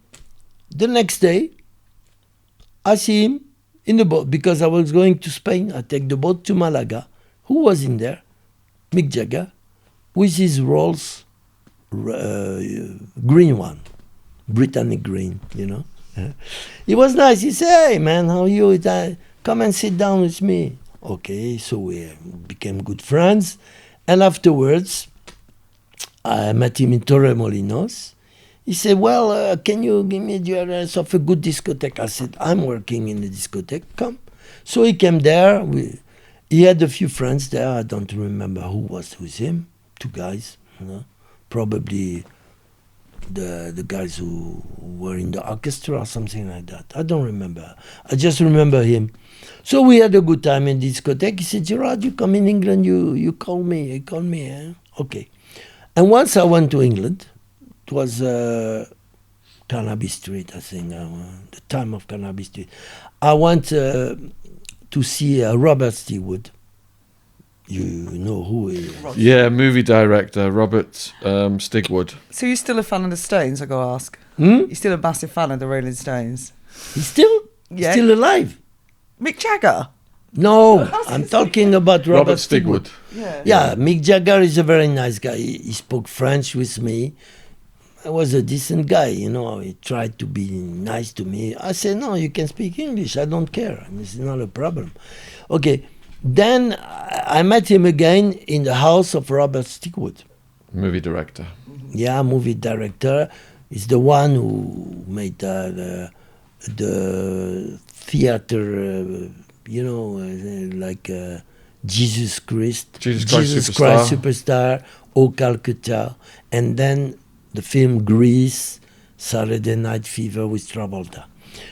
I should have been the Travolta, but I had to sleep with him and I refused. He said, you sleep with me, you become my boyfriend, and I give you a brand new Mercedes. There was on the park about 20 cars. He said, you choose the one you want. I said, I like the Mercedes. He said, I gave it to you, but you become my friend. And one night, he used to receive Mick Jagger, Eric Clapton, Gigi Cale, the Bee Gees, and sometimes Paul McCartney. I met them all there. In his house, I describe it on my books, all the ceremonies, what happened there in this house. It was a manor, I tell you, renewed, very big manor, wonderful. Wonderful. What ceremonies? What Parties. ceremonies? No, a manor. Parties. Yes. How do you say manor? A mansion. Mansion. A mansion? Yeah. Oh, okay, it was a mansion renewed and very big inside. He gave me a room where there was about 30 kilos of gold. You know, all the 33 towers of Elvis Presley, golden one. Many of them. I wanted to steal them, but it was impossible, man, to get out of that house. It was terrible. They tried to rape me. How did that happen? It happened that he gave me not cocaine. It was comment tu dis là? Amphetamines. La beuh, Grass. grass. Weed. But strong weed, but very strong. My cousin was with me because I met Robert Stigwood in Tangiers, you know, in front of the Hotel Minza, where Mick Jagger used to sleep. My cousin had an antiques shop, you know, and Robert Stigwood was there. He came in the shop. He saw me. He saw my cousin, who was a very good-looking guy. He said, hey, you guys, you are the boss? I said, yeah, I'm the boss. He said, if I buy for $50,000 antiques, would you bring it to England? I said, why not? Why not? You are invited 15 days. It was Christmas, New Year, and so on. 15 days. I said, why not? So we took the plane, and a Rolls Royce with a chauffeur was waiting for us in Heathrow. Okay, so he let us visit the whole town, and so we came there. At the beginning, he was very nice, Robert Stigwood. But for New Year, that's the feast, all his friends were there. They were playing billiard. They were normal, but afterwards, with drugs and very strong weed, they became a bit aggressive. So my cousin saw it. He went to sleep, and he knocked himself inside, you know. I did not see it.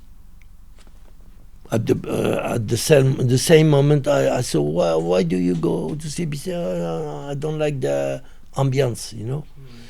I stayed, and when I saw that they were becoming a bit aggressive with me, you know, and so I went up, but I did not close the door. So Robert Stigwood came, you know. He jumped on me. He took my prick. And so, because I gave him a knock in the stomach, he fell against the wall. And then the others came. I don't remember who they were.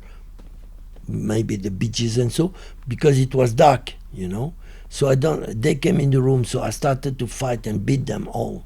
They were completely out. Me too, but when I fight, I fight. I'm like a tiger, man. So I beat them. So the majordome came. How do you... Major Domo, butler. Yeah. Butler. How do you call it? Butler. Butler. Yeah. He came, he said, okay, stop it, please. He said, 6:30, you go away. Take your things and go away. I said, okay. I said, you come and pick me up? He said, yeah, I'll bring you to the airport. And I left. But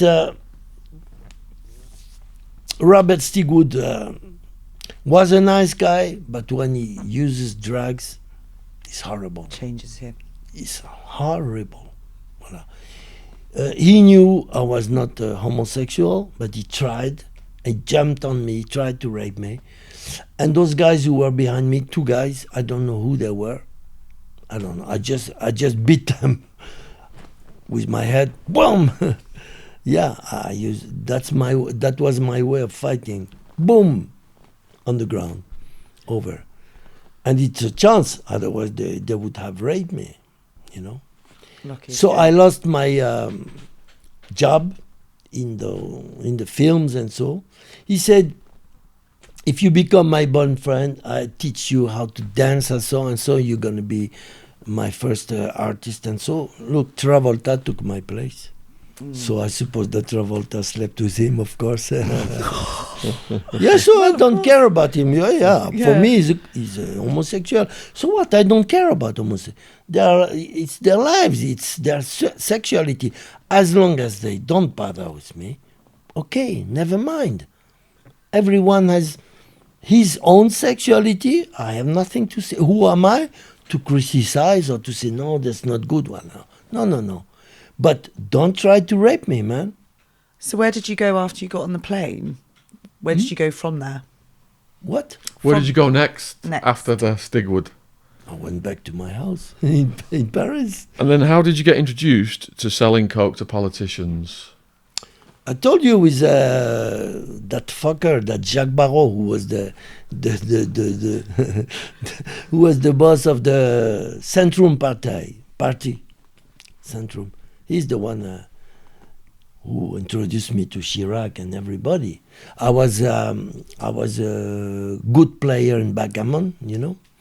So he invited me in the racing club of France. There, Chirac was there, all the ministers were there, and I was playing backgammon with Chirac and all those people. And in this club, it was a very private club with swimming pools, all kind of things.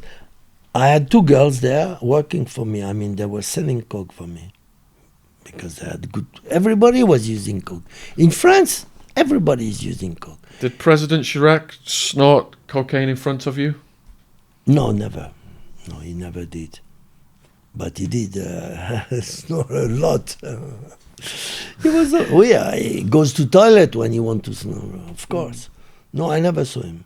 I never saw all those guys accepted that Jacques Barrot was he didn't care, that one. He didn't care. But the others, they were hiding, of course. But I know they do. I know. Because I furnished them all. And how many years did you serve coke to him? I started in 84 until 86, 2 years. It's a lot of coke. And was the arrest in Spain, was that before this or after? No, after. So I have been arrested in 79. So your first arrest in France then, what were you charged with? What was the charges? 15 kilos coke. 15 kilos of coke. Yeah. And what was the sentence? 15 years. It's 15 years. This is the one they changed the law to give you extra, because prior to your Exactly. case it was 10 years maximum. When they arrested me, the president was Mitterrand, Mitterrand. the biggest of the world. Yeah. With Jacques Lang and all those fuckers, bastards, you know, all those ministers. The son of the cousin of Mitterrand was called Frédéric Mitterrand. He was one of them. Jacques Lang and all of them, all cocaine users. I talk about them all in my books. No pity, you know, no pity. And then what was the question again? About your arrest, did you know you were going to be arrested? Or was it a No, I surprise? didn't know. Where were you that day? It was, that day was a special day. When they arrested me, about 100 policemen came in my house. Well, I had a very big house, you know, in Versailles. About 100 policemen and even, comment tu dis, les pompiers? Oh, the fire. Firemen. all that. Firemen? Only uniforms and also civil guys. But they surrounded my house and they came with a tractor, you know, Yeah. because I was supposed to receive 1,000 kilos from Colombia. And I had two lieutenants, you know, two people working for me, a British guy called Sean Murphy, Sean like you. That's why when I hear Sean, You said your name was very French. my ears are trembling. Oh, was he MI5, MI6? Sean Murphy was a guy who has been in the French Legion, you know. A strong guy, but he gave me to the cops, man, like, boo, disgusting. He told them when they first arrest him. How because did they know in the beginning about this shipment? They know everything, man. People talk too much. The shipment, he told them, he knew that I was expecting 1,000 kilos. And it's when I was going to pick up the 1,000 kilos that they arrest me. In the peripheric, you know, on the road, bam!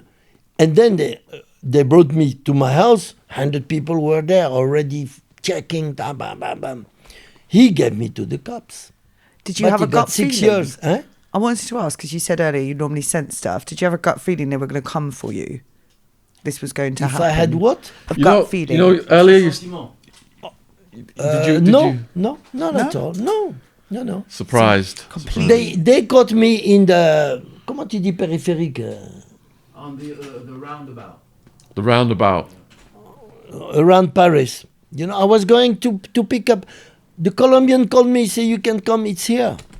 It's a chance they arrest me before, otherwise they would find 1,000 kilos. So From the 1,000 Colombia. kilos escaped.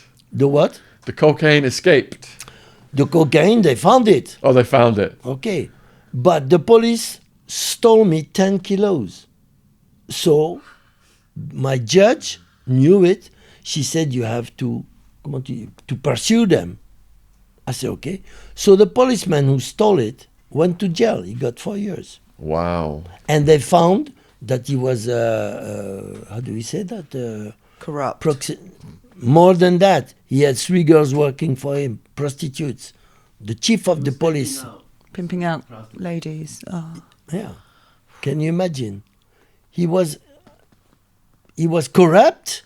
He stole me a Mercedes limousine.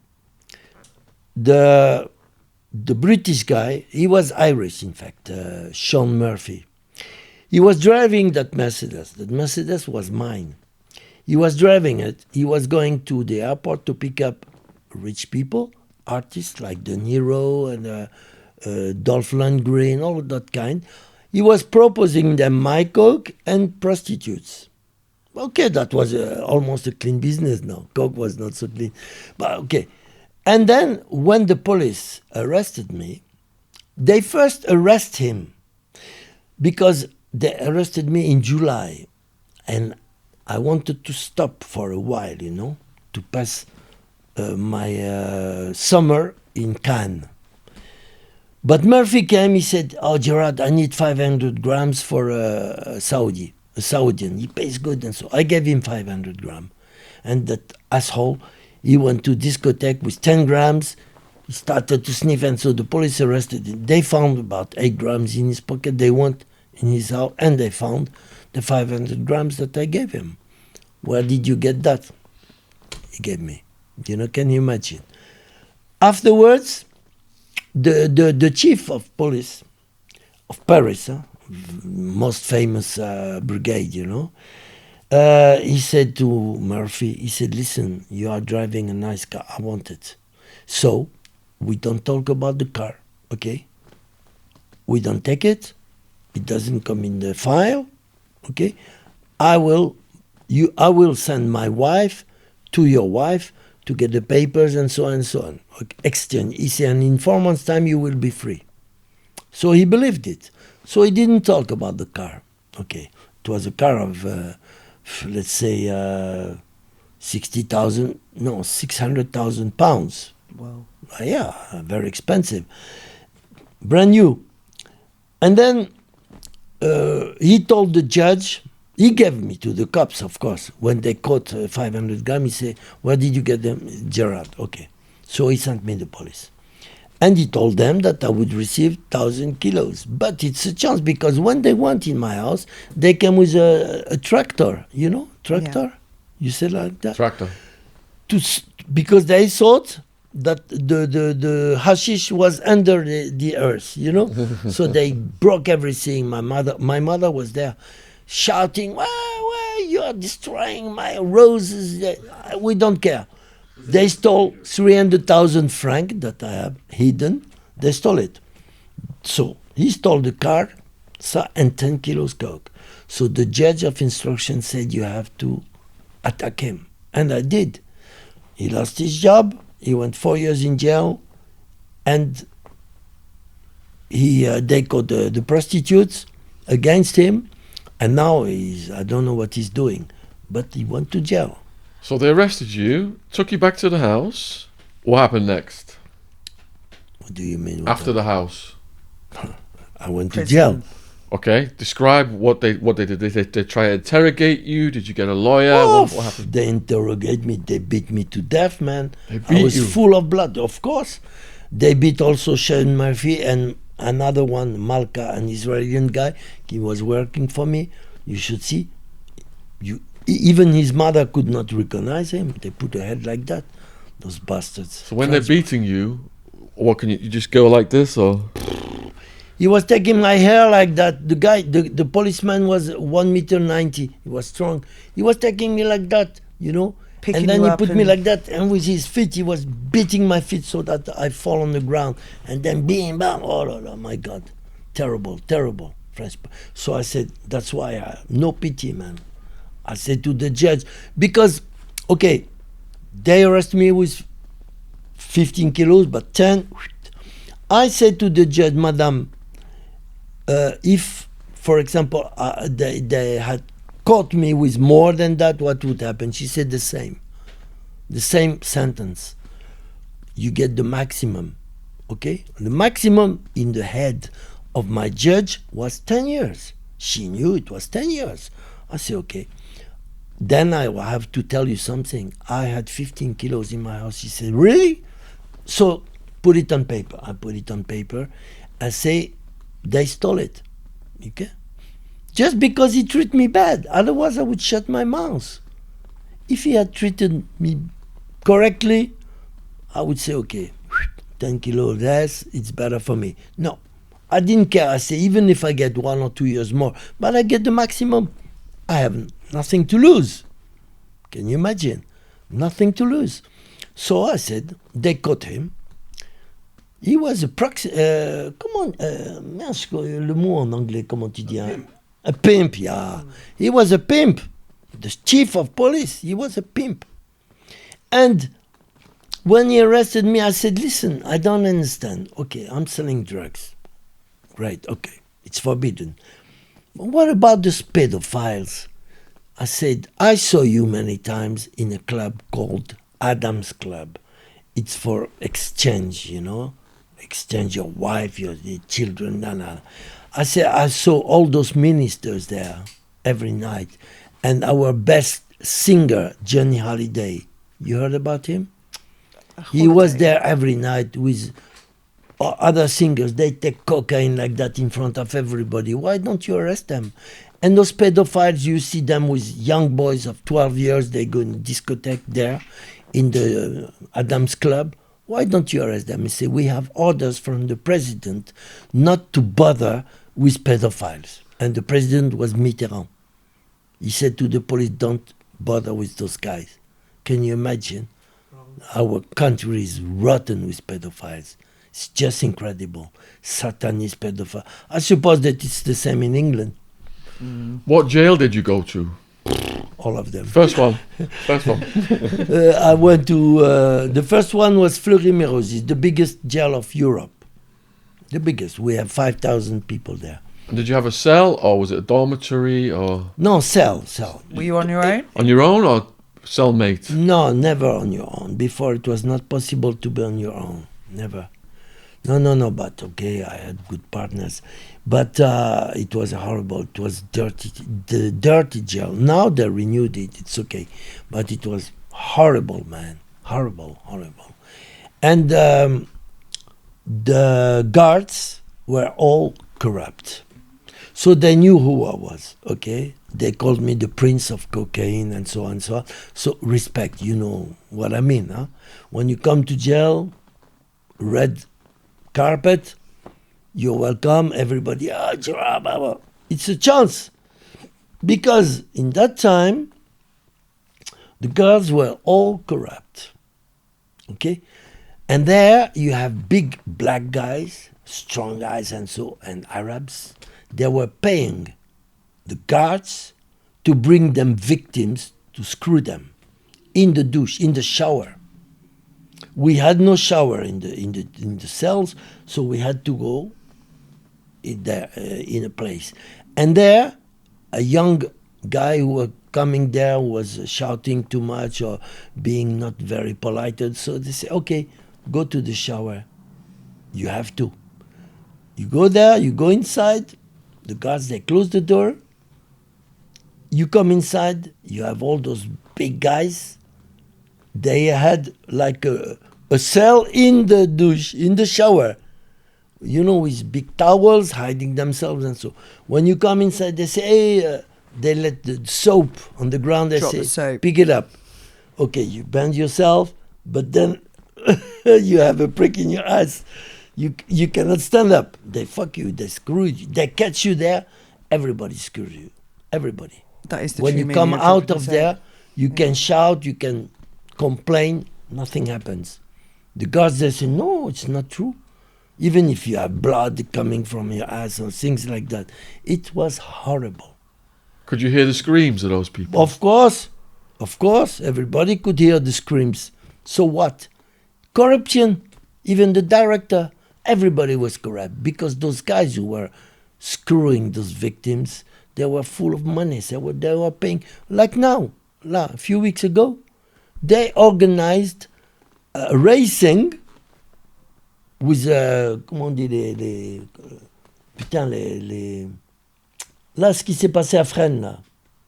Ah, oui, car Oui. Car racing. Car race? racing in the jail. Go-karting. Karting. In the jail with kartings. And they put a swimming pool also for those guys. They're all corrupt, man. How can you do that? And the Minister of Justice, that asshole, he said, no, I didn't know about it. You don't know about it. The director of the jail said, no, I didn't know about it. What's happening, man, in France? You don't know about it. So those victims then, there's no way out for those victims? No way out. They're getting raped all the time? Exactly. I mean, you said you're not fearless of anything, but that's terrifying. This is terrifying. This is more than terrifying. Now, I don't say that it happens in all the jails. Some jails are clean. I have been in all the jails in the Paris sphere, you know, around Paris, and so all of them, 7 jails. And I've been also in the north of France in 3 jails. Terrible. So you don't call that jails. You don't call you. It's hell. It's hell. In the first jail, What were the drugs like? The first what? What were the drugs like in the first jail? The what? The drugs. drugs in what jail. type- yeah, how much? They have more. What type? They have more drugs in jail than outside. You can ask anything you want if you have money. You can ask anything you want in jail, man. You get it. Guys are completely corrupt. You know why? Because especially at the moment now, it's prison. It's terrible. They bring guards from French Antilles. You know, Antilles, Guadeloupe, Martinique, all those islands that we have in the world. They come for 5 years. And believe me, in 5 years, they become richer than Rothschild. Because when you come in jail there, the first thing they do, sell you a telephone. Okay? So they know you have a telephone. They let you use the telephone. But your number is, they listen. They give directly the number to the director and they listen to the conversation, you know? So they know. Those guys are stupid. You never buy a telephone in jail. Okay? But they do. Okay, they know you have a telephone. They let you 1 month, 2 months, and afterwards they check it. They know you have a telephone in your cell. So they check, they find your telephone, they take it, and they sell it to another one. And it goes like that. And the one who was being caught goes again, is punished, and so on and so on. And that's it's a big business. They make so much money, those bastards. They sell you what you want. Coke, heroin, perfumes, alcohol. You get everything in jail in France. All the jails, huh? So your first jail then, how long was you in the first jail? And what 3 years. What happened to you in this jail? Anything? To me, nothing happened. Just one fight. Why?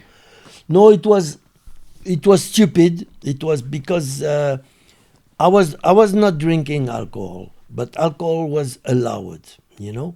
So I was buying alcohol for a guy, and he was giving me cigarettes. And one day, I could not go out because I was sick. I was in my cell, and the guy was waiting for his alcohol. He did not see me coming. He thought that I was trying to screw him, you know. And when he saw me, boom, he gave me a head. So that's all. I've never heard of a jail that sells alcohol. Oh, we have. We have No, I had knew they can make free it alcohol. legally, We have but had that. This is one that... Everybody was drunk there, but I was not drinking, so I gave my part to other guys. No, but can you imagine that I have been the most famous man at the moment in France? They called me the Prince of Cocaine. I have had all the newspaper of France, first page. It was a big scandal. When you talk about Gerard and so, big scandal. And during almost 1 year. So when I came in jail, they put the red carpet for me. I was the man of the time. So no problems. Everybody was sympathetic, friendly with me. So. And when were you sentenced? In 2 years later. And how was that? How was that? I tell you, I had the best lawyer of France, the best one. He did not even know. He did not. When I came to the court, my lawyer came. He said, "Oh, you are Gérard Fauré." I said, "What?"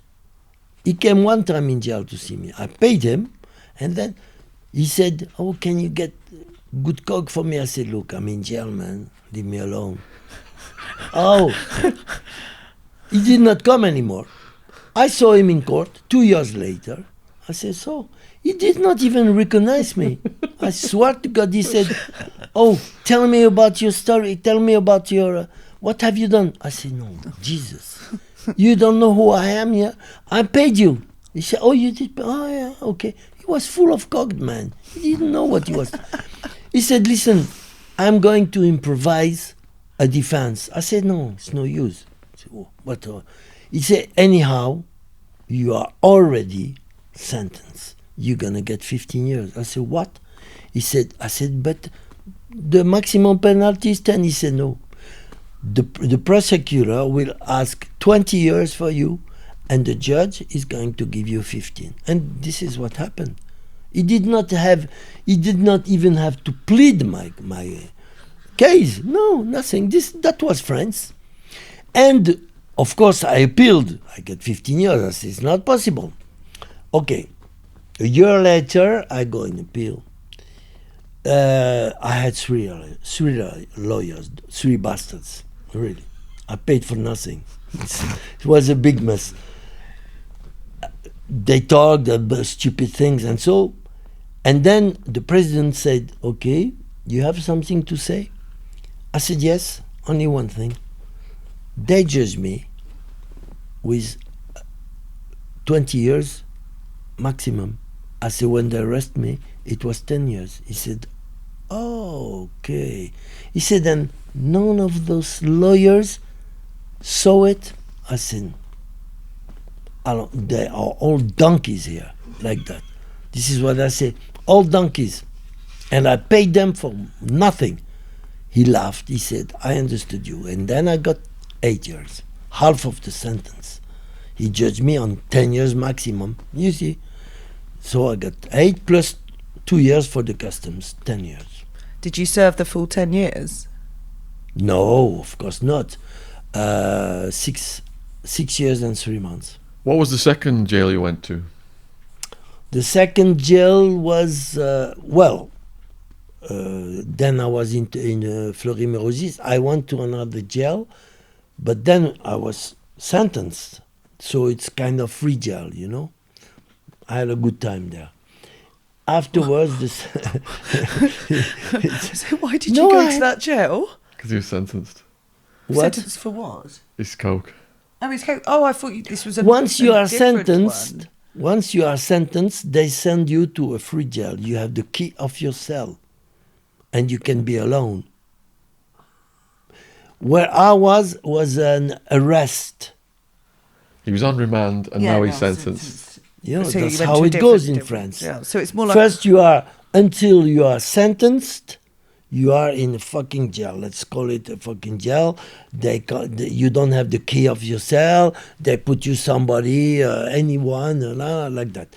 But then once you are sentenced, 6 months later, they send you to another jail, open jail. like a Cat D we got here. You can have a good time. I have had a good time because I was writing my books and all kind of things. The other jail is Nanterre. It's beside Paris. It was a nice jail. It was clean, new, and so. But I have had in 90. When I came out of that first jail, you know, 6.5 years, no, 6 years and 3 months. 6 months later, they caught me again. Yeah, bad luck. What was the worst violence you saw in the prison or the jail? The worst violence was in Nanterre because of the Islamist people. They were violent, you know. You had to not obey them, but they were playing mafia there. And the director, man, didn't say anything. He was afraid of them. You know, they had big radios like that, putting on the shoulder like that.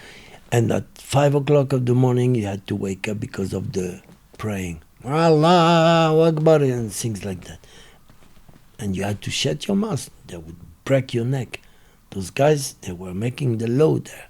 Really terrible. I can say that I have had a bad time. Not that they bothered with me, but they bothered with everybody, you know. Did you see They anyone? disturb everybody. Did you see anybody get killed? No, never. In France, no. Never. Yes, I saw once. They caught a black guy. They beated him to death. And I told you, I think, the worst guard was a woman. Small woman by Rose. I made a poem. She was giving him, just incredible, man. I couldn't believe what I saw. It's terrible. The guy was on the ground, it was full of blood. And they were still beating him, man. And she, especially, yeah, bastard, yeah, bing, bam, because the foot was the... It was horrible, man. Was she quite a big woman? Was she quite No, tall? no, she was like a mouse. Very skinny, small, but good looking, very good looking. But very, very skinny. But she had a matraque. She was giving, it's just incredible what I saw. I couldn't believe it.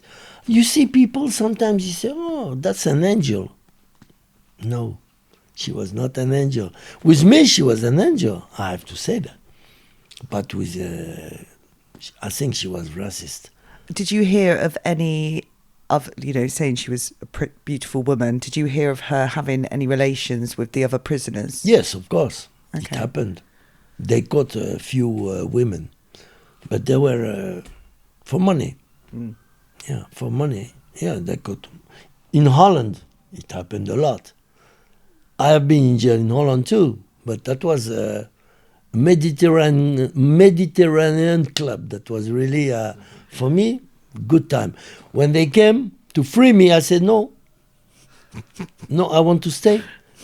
I said, normally, my penalty was not finished. I had 2 months more. They said, no, we gave, the director gave you 2 months free, I said, no, I want to go until the end, 2 months. Because it was raining, it was cold, it was snowing outside. I said, no, I'm here, I don't want to move. It was a beautiful jail, man.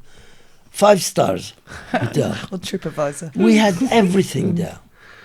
So at the end of the French prison sentence, this one, what was your plan for when you got released? My plan Yes. was to start again. You know about that. Once you are an hitman, you know. It's hard to get out. It's impossible to get out of business. It brings so much money, man. Do you remember the day of your release? When the first time in France, Yeah. it was August 92. Yeah, August 92. They caught me in July. They caught me in July. 1986. They caught me, and they released me in August 92. And 1 year later, I was again in jail. Was anybody waiting for you when you got released? No, I didn't need anybody. What for? No. So where did you go? My family was there. My mother had a big apartment. I live in the apartment now. They took the house, Versailles house, all. Big mess, man. A big mess. She sold the house. She bought another one. Oh, because she had bad memories, They put my mother in jail. And the friend of my mother, who was before minister of General de Gaulle, he was a famous man, they put him in jail. And when they arrested him, because in fact that house belonged to him and to my mother, okay? When they arrested me, he said, look, they just operated me here. He had a big scar, He knew that he had maybe 1 more year to live. He has a big cancer and so, but no pity. They brought him to jail. My mother too. Yeah? They say, you should know what your son is doing. No, my mother said, no. I didn't know. How long? But she knew. Huh? How long did they put her in for? 4 days. 4 days. 4 days. The guy was coming out of the hospital after a big operation, and he was one of the most famous men of France. Still, they put him in jail. Can you imagine? I can't believe that. French people are horrible, man. They talk about freedom. It's over. Freedom in France is finished. And the how do you say, the expression, that you... comment tu dis, là, truc d'expression la liberté d'expression. Ouais. Freedom of thought and expression. Freedom of speech. Yeah. It's finished in France. Yeah. You be careful. Look at what they did to me in the custom here. Just Okay. because I talk and I say what I want to say, what I have to say. So, Gerard, you got out of the French prison the first time. You go right back to the business. Sure. And what problems did you have? What problems? That they caught me back. They caught me again. How? Always the same story. They denounce me. You don't have straight people in France. They call them villains, gangsters, but they are mostly bullshit. Snitches. Snitches. Yeah, exactly. They betray you. To make money, okay, everybody's here. Oh, Gerard, we love you, da da da. And when it goes bad, oh no, madame, it's not me, it's him. He's the boss, he's the big one, that's France. Zero You cannot loyalty. make business anymore. It's horrible. It's horrible. Did it go big again the second time, or was it not as big? The second time, no, it was not big. It was just too small, but I got 3 years, you know. Because when I went out of jail in 91, 92, I wanted to feast. To make a feast with my girlfriend. So I went to Holland. I bought 60 grams, you know, just for feast. You know, wanted to have a good time. They caught me stupidly. When I traffic, they don't catch me because I'm clever. You know how many times I went from Holland to France? 1,320 times, I calculate. 1,300 trips. And they never caught me. And that time, bam, they caught me. 3 years they gave me. Do you reckon it was a tip-off? What? When they caught you, had No, somebody no. It was just an accident. Was it? Yeah. Could you describe what happened? Because, well, I was just coming back from Holland. I was, I was not in the, how do you say that, with the idea that I was trafficking, you know? So I didn't care. And suddenly in France, boom, douane, customs, they arrest me. Say, you have something? No? You're coming from Holland? I say, yes. You have something? I said, no. Okay, get out of the car. My girlfriend had pissed on it, and you could see it on the backside. She had, you could see so the customer said, hey, look at that. She was full of pee-pee in the backside, you know. She had a long vest, you know. And then he said, come here. She had the 60 grams in the pussy. You see. Yeah. And then I got 3 years. The piss gave it away. Yeah. Always the case. And I had the best lawyer of the world. He's now the Minister of Justice in France. Oh, this guy. He was This my guy. lawyer. And then when he brought my coke to analysis, you know, to analyze, it was 100%. I said, no, it's not possible. This is not real coke. I thought that in Holland they had given me bullshit. But no, it was real coke because we asked again, another analyze, and again, 3 times. First time 100%, second time 99, and the last time 98. You know, they did it because they were tired of analyzing all the time, you know, because every time we send back, we say, no, it's not possible, 98, 99. Oh, okay, we're going to check it again. Okay, 98, are you satisfied? Yes, okay. So my lawyer, who was the number 1 lawyer in France, asked me if I could get some for him, you know. So I got some for him. I asked a friend of mine to bring it and so. But he did not pay my friend, who was coming from Holland. He gave him coke. The guy said, no, I will arrange it with me. But he did not give me the money and so and so. I said, now I stop. You don't get any more coke. So he became rough with me. And instead of helping me, he fucked me up in the court. So normally I should get only 18 months, you know. I got 3 years. And I have insulted him in my books. You don't believe. I called him a pork. I say, you are a dirty pork. Facochère. I don't know if you know what a facochère. A facochère is like a pig, but even worse with big. So, a hog. yeah, I called him facochère. I say, son of a bitch. I have insulted him. You don't believe. He did not say a word. And he could. He's the Minister of Justice of France. The whole country has fun with that. They all laugh. They all, how do you say, sent me felicitations. Bravo, it's good what you said. And so now he called himself acquittator. You know what means Acquitter. Acquitter, yeah. Which means when you get somebody out of jail. Acquittal. Acquitted. Acquittal. Yeah. Acquittal. So he calls himself acquitter. The acquitter. The acquitter. I call him aggravator, which means he makes it worse. When you have him, you're not gonna get acquittals, you're gonna get more jail. Yeah. That's how I call him. Now in France they all call him aggravator, which means a fucker, a bullshit. Which prison did you go to? That time, in north of France, Maubeuge. What was it like? Nice. I have had a good time. Very good time. Only problem is it was full of there, and I had to beat them all.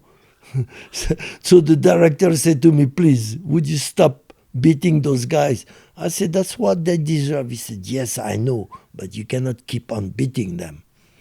But I kept on beating them. And then one day, in the morning, they say, suitcase up, we're going to send you to another jail, which is the worst jail of France. It's called Los-les-Lilles. It's beside Lille. You know Lille? Okay, this is the worst of the worst of the worst. They sent me 8 months there. I finished my prison there because I couldn't help beating those men. When you see them and they are arrogant, and when you say, how comes you screw young boys, they say, they like it. What? They like it? I said, why do you say they like it? He said, yeah, they screw, they shout. When I fuck them, they shout. They see this. I say, yeah, but they shout because it's pain. It's not from pleasure. No, it's pleasure. They have pleasure. My God, all of them, they have the same words. It's just incredible.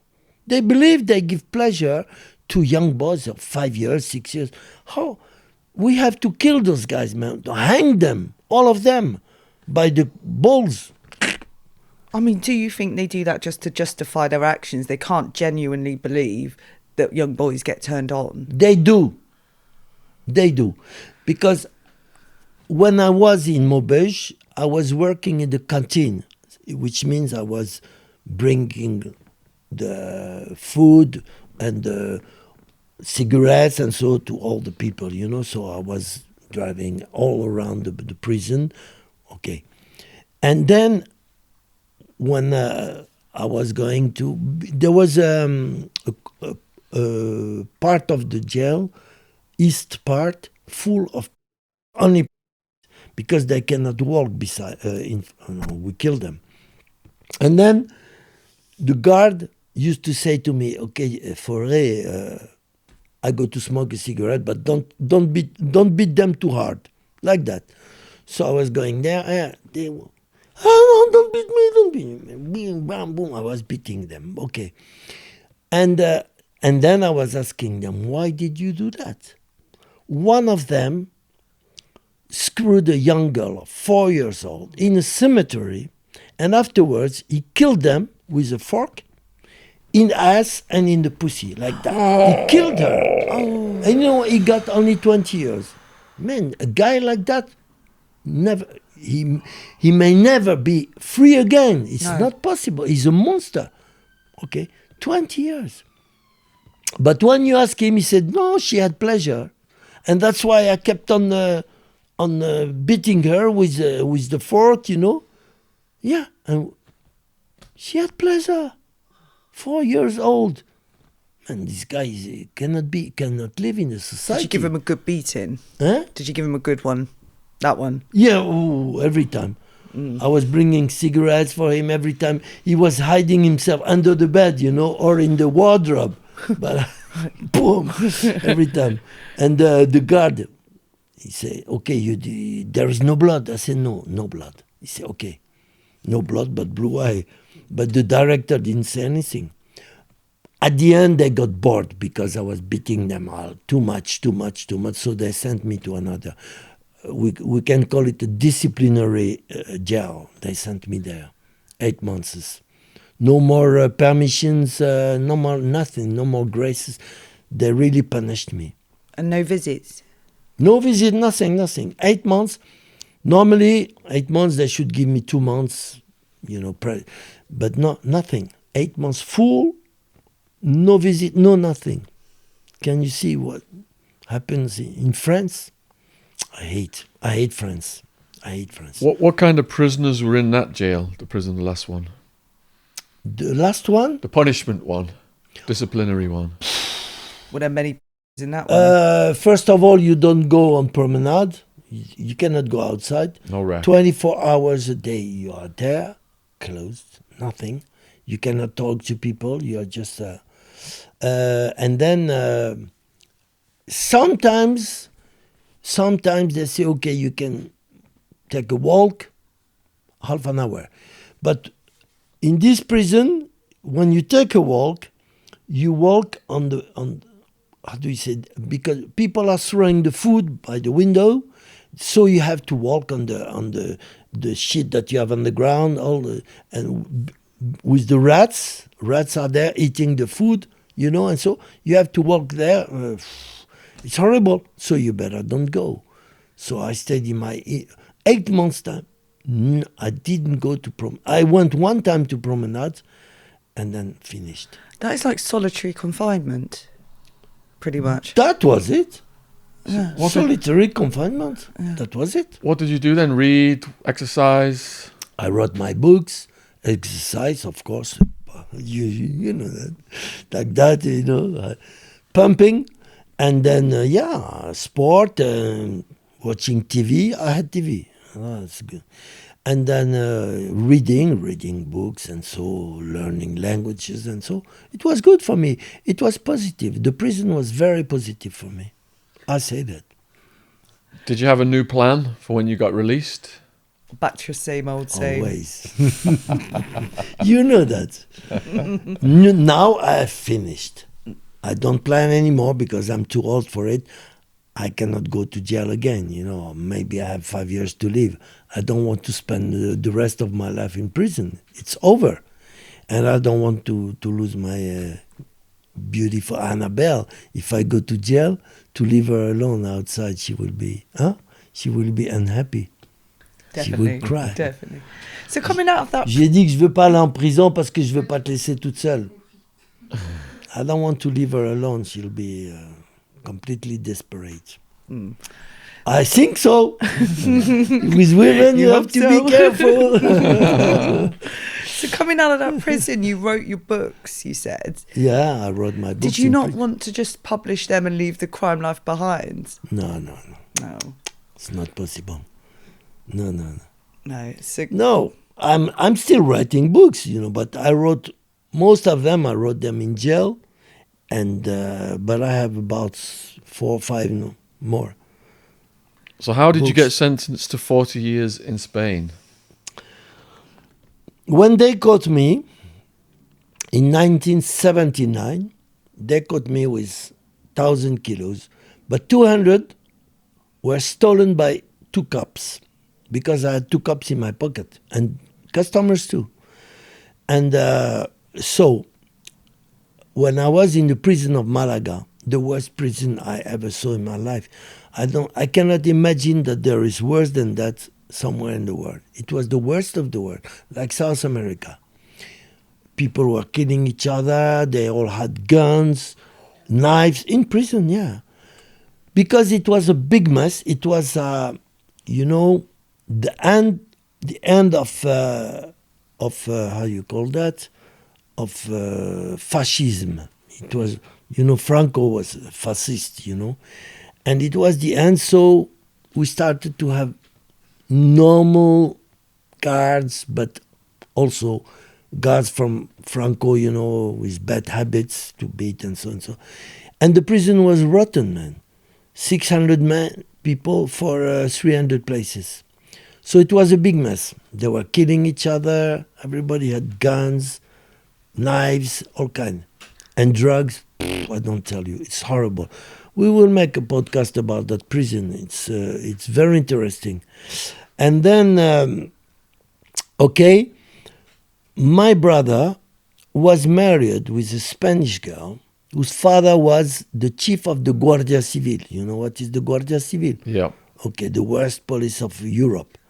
Terrible people. Killers. Okay, so I say to my brother, I said, listen, ask your father-in-law if he can take me out of prison, I will work for him. I will help him catch organization, you know. So he said, okay. He put me out, you know. But during 2 weeks, I said, listen, I have to, to rest a little bit because the prison has been hard, heavy, and so. Give me 2 weeks, I go to the beach, I eat, and so, I swim, and so, and then I start to work for you. He believed me. And my brother believed me too. Then my brother became my worst enemy because I tried to escape, of course. How? It was in Torremolinos. I knew the beach, I knew the place very well. I used to live there. And I knew there was somewhere under the rocks, a hotel was above, and if you could swim underwater, you could go to the hotel. Holy shit. Yeah. So during 2 weeks, I was trying to go underwater. With the Guardia Civil was watching me. I had three guards on the beach watching me. Everything, you know. So when I was going in to swim and so, they were watching me with machine guns and so. I was going underwater, and then I could reach the hotel. So one day I tell my mother, I said, listen, call the two. I had two girlfriends there, the French. I said, ask them to take my car and wait for me at 12 o'clock beside the hotel. So in the morning I go to swim and so, like usual, and I go under the rocks. I go in my car, I escape. I go to France. And I thought, once in France, I was free. No, the French people gave me back to the Spanish. Yes, sir. It's just incredible. Because I found my mother, you know, and my mother was under, how do you say that, under écoute, sous écoute? Oh yeah, her phone was tapped. Tapped. Okay, Under tapped. surveillance. Okay. Yes.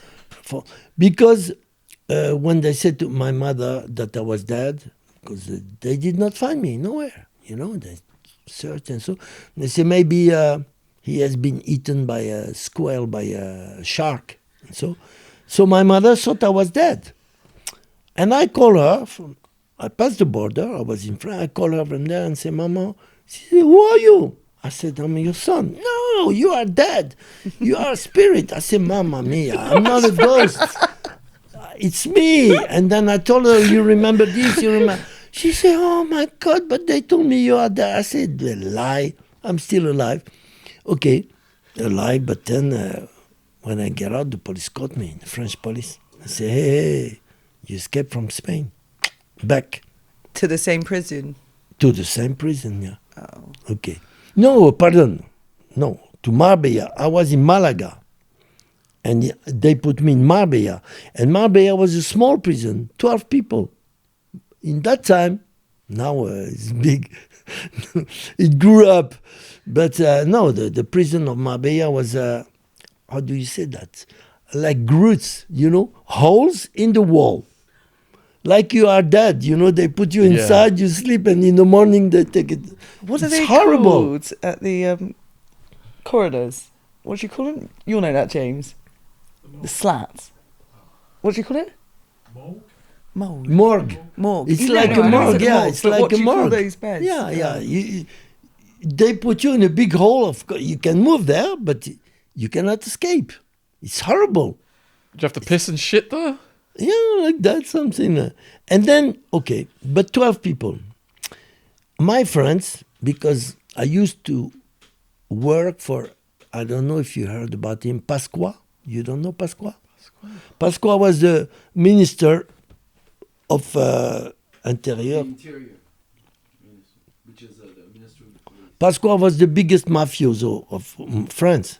You know, he was a minister, but he was a mafia, big mafia. So he had a group called SAC, Service d'Action Civique. Terrible people, killers.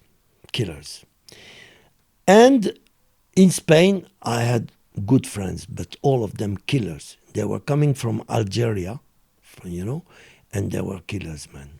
Okay, I was good friend because one of them was born in Casablanca and we were to school together, and so he was a good friend. He said, "We go to free Gerard." So they came, 4 of them with 2 policemen. What is that? It's because he said something that sounded like Siri. Oh. It's made his phone What? go on to Siri. Okay. What? Won't do it with my voice. Sorry. It's okay. Keep going. Okay, that guy said to the others, "Gerard is a friend of us. He helped us, and so I helped them. And you have to read my books." And then they came with guns, machine guns, in the prison of Marbella. You know, there were 2 guards for 12 guys, 12 prisoners, 2 guys only.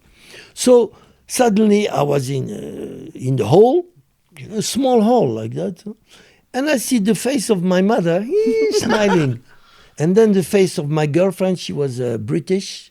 She was the daughter of Jim Clark, the champion, the Formula One driver. Jim Clark, the daughter, Belinda, she was my girlfriend. And I see her, she looked like Brigitte Bardot. She was good looking. She see me, I say, "Ça, good news." And then I see 2 policemen, Spanish policemen, but corrupt, from Franco, you know. There was a kind of war between the new police and the old police. So they came to free me, okay? I see them with guns. They take the guard. They say, "Open the door." "No, open the door." And I see my 2 friends also from French bandits. They say, "Come on, get out." Me and my Italian friend, he was with me. So we got out. And then they put me in a boat to Gibraltar, and then I took the plane to France. And they never got me back. But they gave me 40 years. They judged me. How did it feel to get 40 years? I didn't feel anything because I knew I would not go back to jail in Spain because I was now in France. They could not deliver me in France like that. It's not possible. France, they did it in the border because they were in accord with the Spanish, but they were not allowed to do what they did. So do they still want you? In Spain? No, it's finished. 25 years later, I went back to Spain. In 2005, I went back to Spain, just like Morocco, because in Morocco I got 26 years jail. In Morocco? Yes. For what? Coke, 20, and international stolen cars trafficking. And how far was this? After Marbella? What? Was this before Marbella or after No, Marbella? this was, before. Okay. Before, I couldn't go back to Morocco. So they sentenced you So in total, absence. I had 66 years to do, 26 in Morocco. But it happened with Yves Saint Laurent. You know Yves Saint Laurent? Of course, you know, you are a woman, you like mode. Yves Saint Laurent, I was furnishing him coke. Oh. Yeah, 100 grams every month. And his friend also, Pierre Berger. I won a process last year against them. I won. Yves Saint Laurent was in love with the son of a Moroccan minister.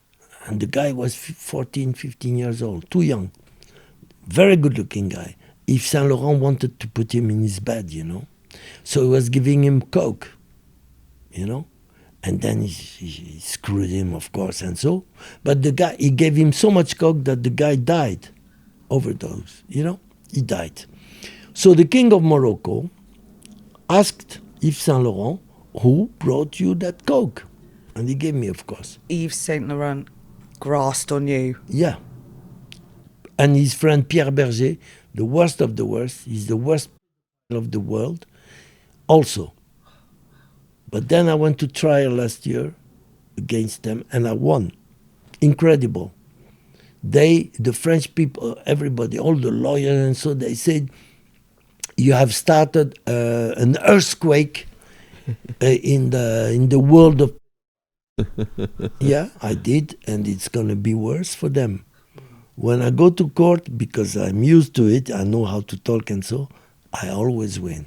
I feel guilty for wearing his makeup today, to be fair. So the king of Morocco said, "Oh, Gérard Fauré, okay. He said in the newspaper, and so if that guy comes in Morocco, he got 20 years jail.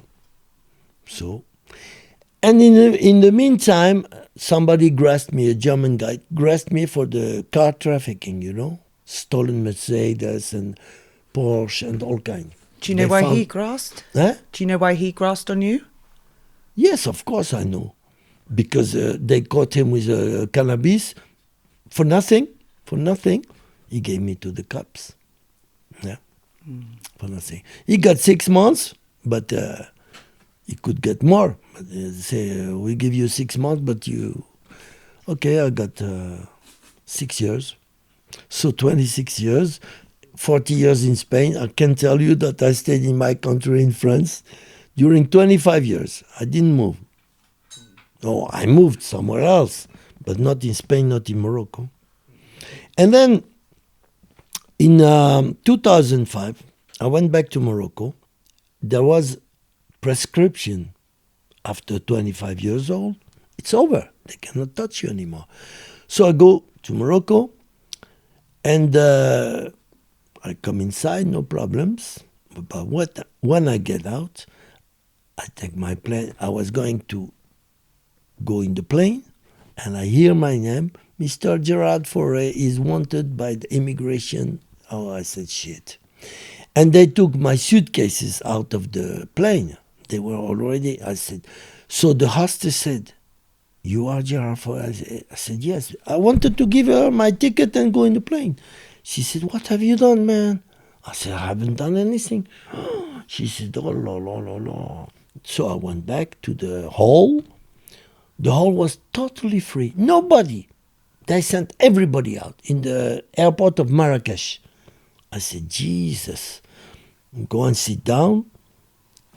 Policeman came with uniform. He said, passport. I give the passport. He goes away. And half an hour later, they let me wait. You know, they are clever. Comes a policeman with a cravat, a costume, like, nice, good looking. And so he said, Mr. Gérard Fauré, so we got you finally. I said, no, there is prescription. I know what you're going to talk about. There is prescription. He said, yes, but we can do what we want. We are in Morocco here. I said, do it. In that time, my half-brother was the ambassador of France in Morocco. I said, I know about Morocco. You're not going to teach me. I said, I'm born before you. Okay, you could be my son. I said, what I have done, I have called the French embassy. My half-brother, he has the same name than me. You can ask. He said, we know that.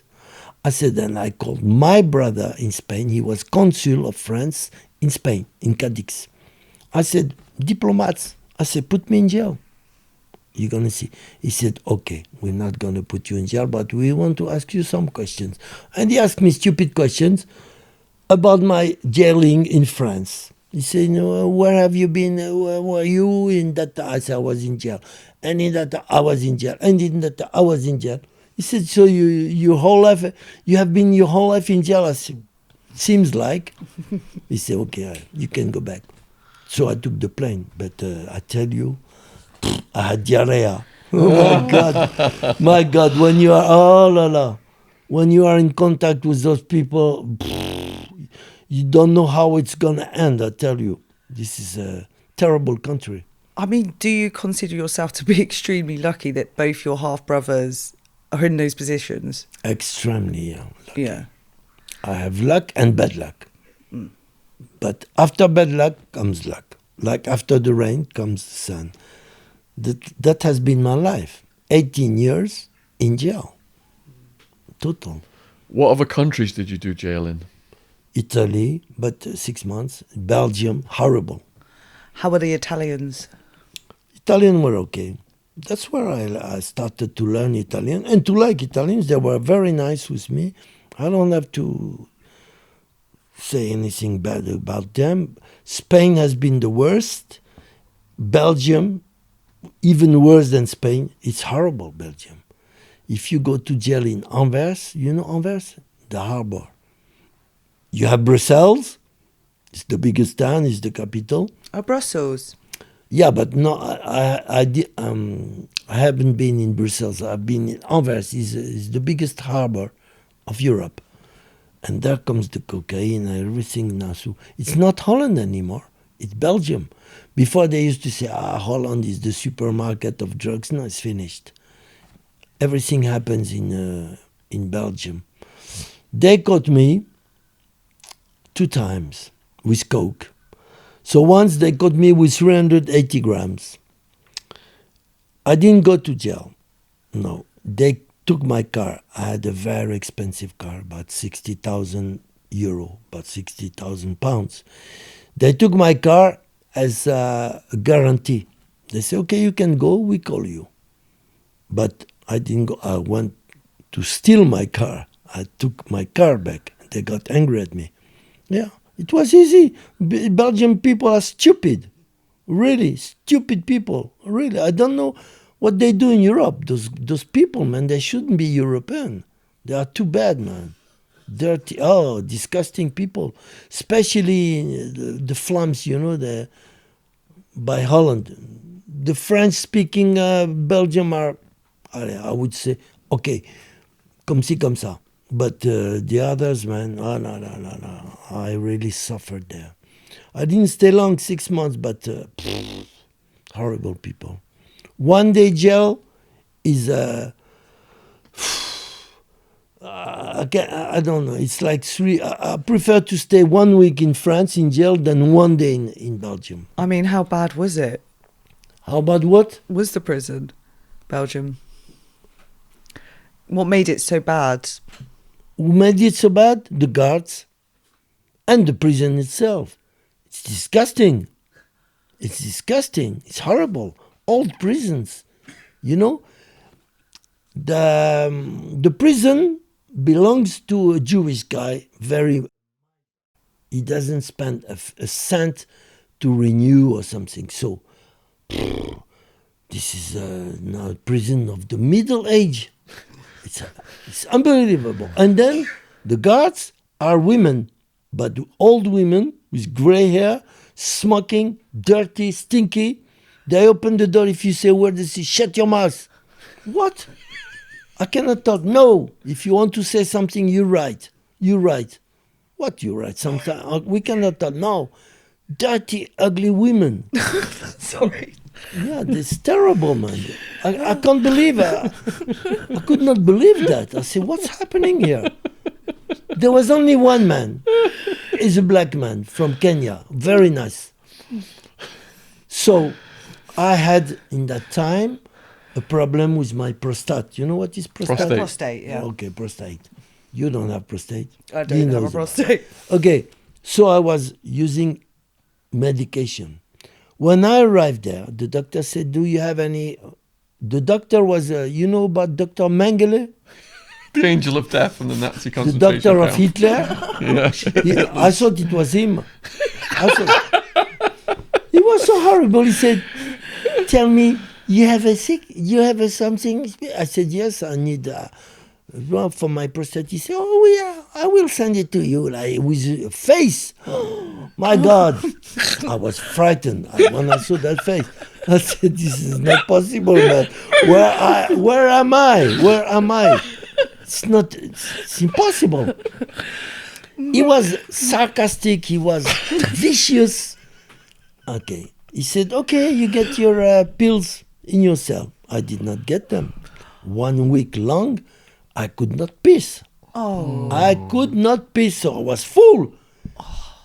And every time they opened the door, those dirty witches, I said, please, shut your mouth. What? Write on a letter. I said, what? I have to piss. Shut your mouth or I'll make a report. Oh, fuck you, man. You make a report. Make 20 reports. I have to piss. No way. So, a week later, the guy from Kenya, very good, nice guy, really. He comes, he opens the door. I fall down. He said, what's happening? Really? I said, I'm going to die, man. He said, wow, what's happened? Tell me. I said, look, 1 week I did not receive and I cannot piss anymore. He said, oh, come.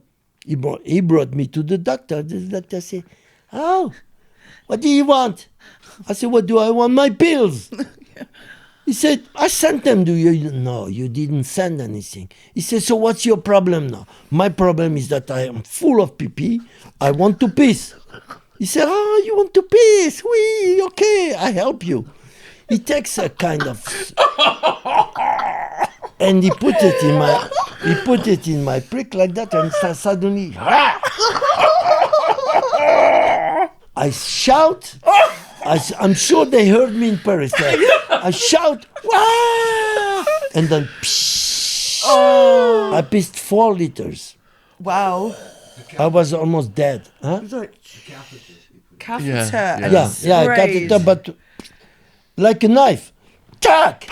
You want to piss? Come on, here. And then, blood. Oh. Almost half a liter of blood. Then he got afraid. Because the guard was there. The guard, the black one. He said, oh, what you have done is not correct. Huh? Okay, I'm going to tell the director. And so he said, okay, call an ambulance. Ambulance came. They brought me to a civil hospital in the town. And then in the civil hospital, they say, who did that? I said, the Dr. Mengele, the doctor from Hitler. They started to laugh and say, okay, you're going to put a claim on him. And I did. And normally they should pay me 21,000 euro, but I did not go pick up my money because I knew they would put me again in jail. They're clever. They say, no, the doctors were nice there. They say, what he has done is not normal. We're gonna, okay, it's not normal, but now what do I do? I'm bleeding and so I stay 4 days there in the hospital, try to give me antibiotics and kind of things. And afterwards they say, you put a claim on that. Okay, I did. But when I got out of jail, they forbade me the country for 5 years. They say, if you come back in Belgium, you go back to jail. And you have to pay about 9,000 euro for justice cost. Clever. So afterwards, they say, oh, they wrote me a letter. They wrote to my lawyer. And the lawyer say, okay, you can come and pick up 22,000. Yeah. I know. If I go there, they say, hey, you are forbidden in Belgium. What are you doing here? Come to pick up your money? No, you go to jail first. Okay? And I didn't want. I said, keep them. I don't want that money, nothing. Because I knew from the 22,000, they would take about 9,000 for the justice, plus they would not give me a cent, and they would give me about six months jail again for being in Belgium. You see what I mean? Those people are horrible, man, I tell you. They are terrible. Terrible. What a story. It's the worst memory I have in my life. It's Belgium. Mm. And that's just from the prostate, or was also, it? Was there also the cell was dark, dirty. The lavabo was broken. The WC was broken. It was dirty. You had the rats. You had all kind of all insects, and so it's horrible. It was a prison of middle age. I swear to God, it's terrible. What about the food?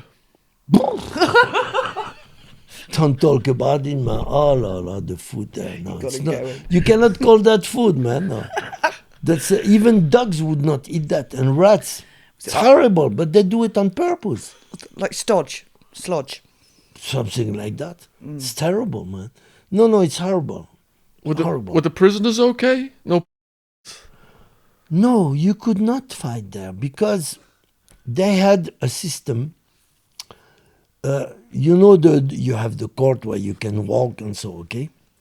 And on the right side, you have big windows. And what do you see inside? Zombies. It means if you fight or you defend yourself or whatever, they say you are crazy. They call you crazy. So they send you to psychiatrists and so, and they put you there behind the windows, and they give you all kind of poison medications and so, and you work like a zombie. So we could see when we were walking, We could see those guys working like that. Like Midnight Express. Like Midnight Express, Yeah. exactly. Yeah. And then you don't want to fight. If they insult you, you say, man, you're right. You're right. No, I don't want to fight with you. And that's the way it goes. They put you there for 3 months, and then every 3 months they decide if you have to stay more and more, any longer. And sometimes, and it doesn't count on your Time served. no, I mean, if you get 1 year, that doesn't count. If you stay 1 year in the psychiatric hospital, that doesn't count. Yeah. You see, it's besides your punishment. Wow. It's just incredible. And I know some guys who've been 1 year there. Every 3 months they say, oh, no, you're not cured. You have to stay.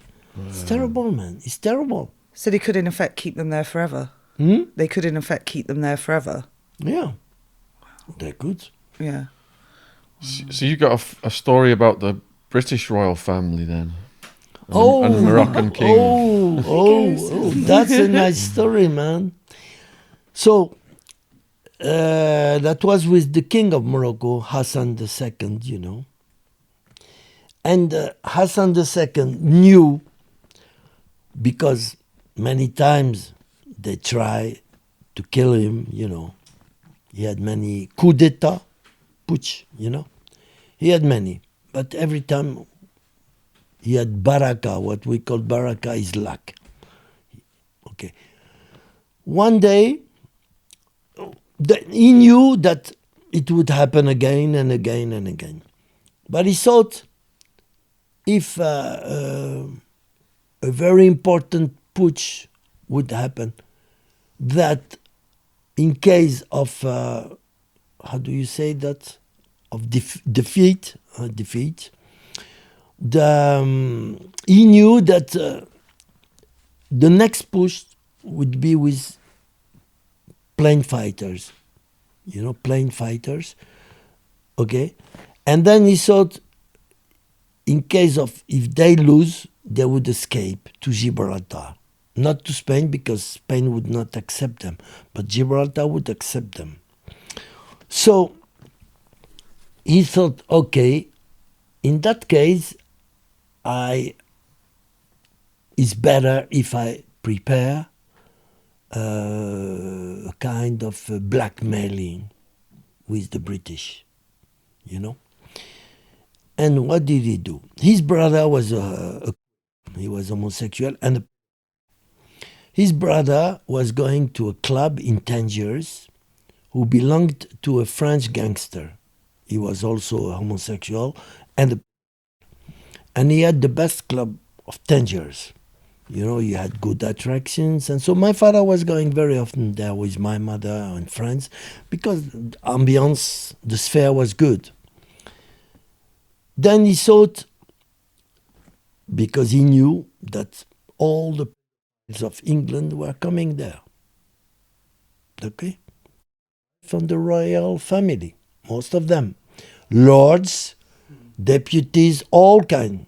It was, how can I say, it was for them paradise, Tangiers. The owner of the club was a Frenchman. He was called Michel. He was an ancient gangster. And he was paying the police of Tangiers, you know, to, corruption. So he was having very good clients. But then he thought, okay, now I have to prepare something for in case the next putsch, the next aviators would go to ask political asylum in Gibraltar. That was the only country that would accept that kind of rebels, you know. He said, I need something, you know, for that. And what he did, he said to his brother, Moulay Abdallah, he said, listen, you go very often in this club? He said, yes, of course. He said, you're going to talk to Michel, the boss. That's the king of Morocco, Hassan said to his brother, tell Michel that I want him to put cameras in all the rooms. But Michel felt himself so strong that he said, no, I don't do that. I don't do that. Oh, you don't do that? They arrested him for attempt of murder, you know. He got 3 years. And in jail, they were screwing him 20 or 25 times a day, you know, in front of the guards, you know. All the detainees were allowed to screw him. So, after 1 month, for example, my father was the big boss of the medicine in Tangiers and all the province. So he was the director of the hospital, and he was also controlling the jails, you know, and so on. So he went one day because Michel wrote him a letter. He said, please come to see me, please. So my father went to jail to visit him. He said, listen, they are killing me. They fuck me every day. I cannot do anything. My father said, okay, what I can do is sue your ass. Okay. He said, please, bring me to your hospital. Ask the director, bring me to the hospital, sue me, and keep me 1 or 2 months in your hospital. My father did it. So he knew about the thing, you know? So he actually sewed his ass. He sewed his Yeah, ass. yeah, sure. I mean, how Not my father, but he had people for that. how in do you use the hospital. toilet? Huh? How do you poo? Ask him, I don't know. He could not, crazy. I don't know. It's called a circling. A circling. A circling. It doesn't close you. You're not completely closed. Yeah. Of course not. Still use the toilet. It just, reduces. So, Reduces Never the heard of capacity. So. so afterwards, he said, okay, I will do what the king asked me to do. Put cameras. So he went out of jail. He went back in his hotel and so on and so on. And then came the putsch. The aviators, you know, they were Planes. Fighters, huh? Not normal planes, but plane Fighter jets. fighters. Yeah. They escaped. They did not succeed, killing the king. That was in the air, you know. The king was going back from France. He was going to Morocco in a Boeing. They surrounded him, 6 aviators, 6 planes. They shot him, but not with real missiles, you know. It was training missiles. But with 100 missiles, the plane was a little bit in a very bad state, you know. But they did not succeed, okay? So they escaped to Gibraltar. The king knew it. They took a helicopter and they went to Gibraltar. They landed in Gibraltar. The queen gave them directly the political advisor. The king of Morocco said to the queen, give me my rebels back, please. No, we are a democracy that has political advisors. I give it them. Okay. He first tried to, how do you say that? Not to threaten, but to disturb Gibraltar, because Morocco was furnishing food, vegetable, fruits, meat, everything. In Gibraltar, they don't have anything. It's just a small island, very good commercial island and so, but they don't produce anything there. So Morocco, and then the king said, okay, I take 21,000 workers, they go back to Morocco. He tried to boycott Gibraltar, and Spain was already boycotting Gibraltar. The king thought, okay, she will be strong, and so she will give me my... No, she did not give the aviators back, you know. He said, okay, you don't want to give them back. Okay. He sent the queen the cameras. You could see all the royal family there, and lords and deputies He said, if you don't send me my aviators in 48 hours, that goes in the international press. Believe me, they were back in 48 hours. No more democracy, no more political asylum. That's the Queen of England. Speechless, aren't Yeah. Wow. Because of all the pedophiles, of course. They were raping, I call that rape, young boys from 8 to 12. My father knew them because he was suing them all. He knew them. He found that disgusting, my father. But he couldn't say anything, otherwise he... Why do you think that class of people wants to have sex with young boys? Why does it I seem, say it that seems in so France common? many Seems so times common. because I think that they have small pricks, you know, like that. And they cannot be in bed with a normal woman. They cannot. So with young boys, young girls, they feel strong. Superiority. But also I think they have they don't have a good brain. Something is wrong in the brain. Do you think the schools they go to, because they live at those schools when they're kids, that they're getting raped, they're raping each other in these schools? Because I've spoken to people who've gone to these schools and they say there's paedophile teachers and the other students having sex with the other younger that's true. students. And That's all true. this is going on in these boarding schools. Yeah. And that was going to screw them up for the rest of their lives. don't you There is think? also, because I have, in prison, I have interrogated many. What they say, well, they raped me, now I rape. This is what they say. They rape me, I rape. So that becomes exponential. I mean, it has no end. Because this is free range, you reckon? It's When to do with- when you rape a young guy, he will become but he will rape 300 or 400 young boys. Where is the end? There is no end. Plus that they think that they give pleasure to those guys. You know how many guys I beat in one jail in Châteaudun in France? It was full of. But I wanted to know more about them, so I asked the director. I said, please send me to Bâtiment 6. He said, no, you're going to beat them. I know you have a bad reputation. In my file, it was written that I beat pedophiles. I said, please, I will be quiet. I don't beat them. Just, I want to ask them things. And so he sent me there. And what I heard, man, can't believe it. Those guys are not human beings. It's not possible. What did you hear? For example, I was going to speak Dutch.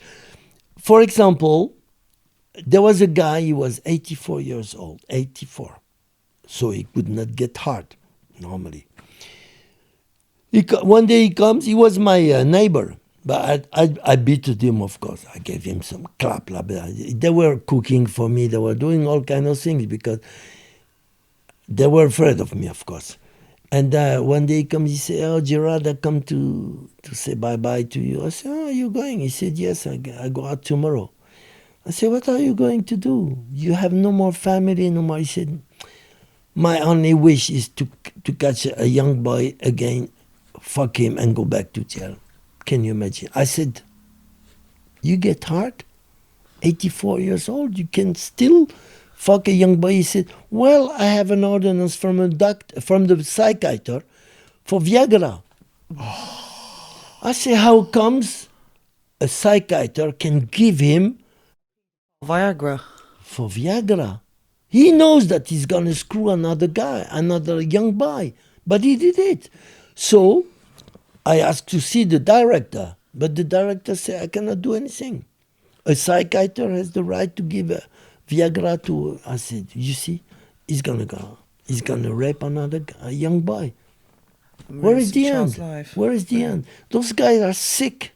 When you hear them talking about those young boys, you think those guys are animal. It's not possible. They don't respect the life of young boys or girls.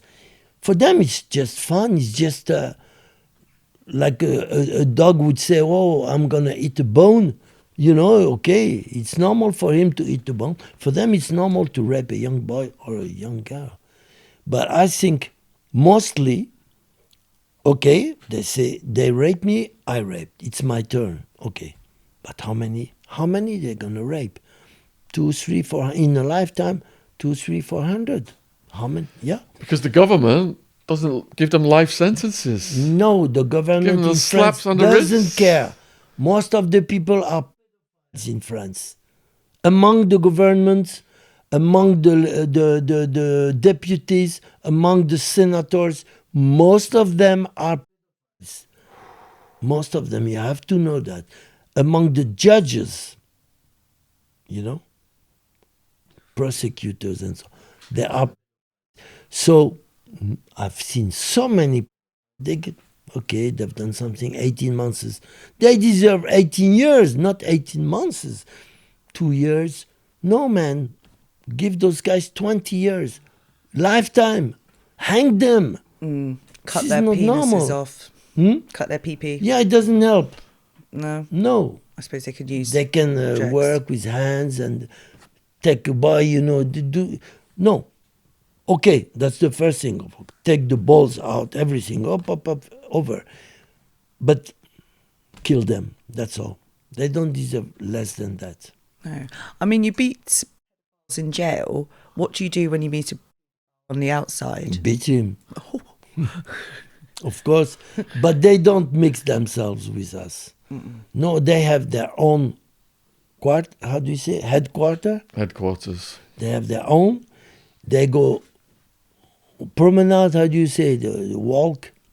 Yeah, When you go out for walking a little Where bit. the kids are. How do you call it? No. promenade. No, he's not. No, in jail, when you On the yard. On the yard. Yard. On the yard. How do you Recreation. call- Huh? Recreation. Recreation, okay. Together. Never with normal detainees. No, never. And when they want to go to the lawyer or so, there is always a guard with them. They cannot walk alone. They Far beat too them. protected. It's a chance, but I mean, it's not enough. It's not enough. Those people, they have to put them in a psychiatric asylum and never let them go. Those people are sick. It's a sickness. It's a disease. It's a psychiatric disease that we cannot cure. Which confirms one of our missions on this channel, which is to end the war on drugs and get all those resources and go put them on the... Exactly. Yeah. This is what I say. Yeah. I say when I'm talking in France, in a podcast or so, I said instead of combating hashish, cannabis, no, put your resources to catch those people, put them in jail. But when they catch one, mostly, look, lately in the town of in Dijon, there was a prosecutor, you call that like that? Prosecutor, who was selling his daughter of 12 years old in internet. He was selling her. They caught him. But what he got? 2 years. Wow. He was Insulting. selling his daughter, 12 years old, to people just like that. He was not afraid. Put it in internet if you want to fuck my daughter. Okay, 12 years old. 12 years old, he got 2 years and her psyche's screwed for life.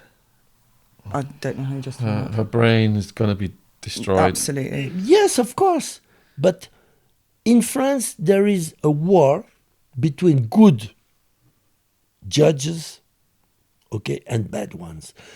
They were talking about le mur des cons, a wall that separates them from assholes.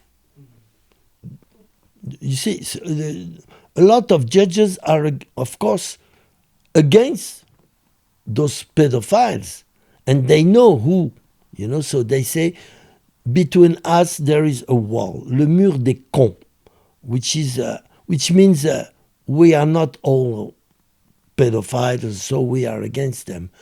But they did not give names. And they know who, but they don't want to betray their colleagues, and so it's a big mess in France. I say that I call France pedo land. That's how I call the country, pedo land. It's the number one.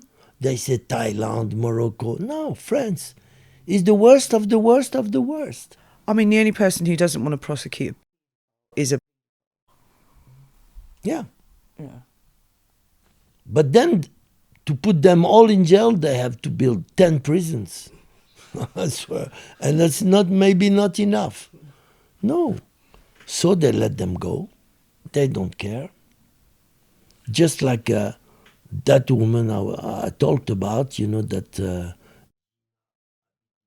if you hear about her, she's selling her daughter of 2 years old. Now she's 3.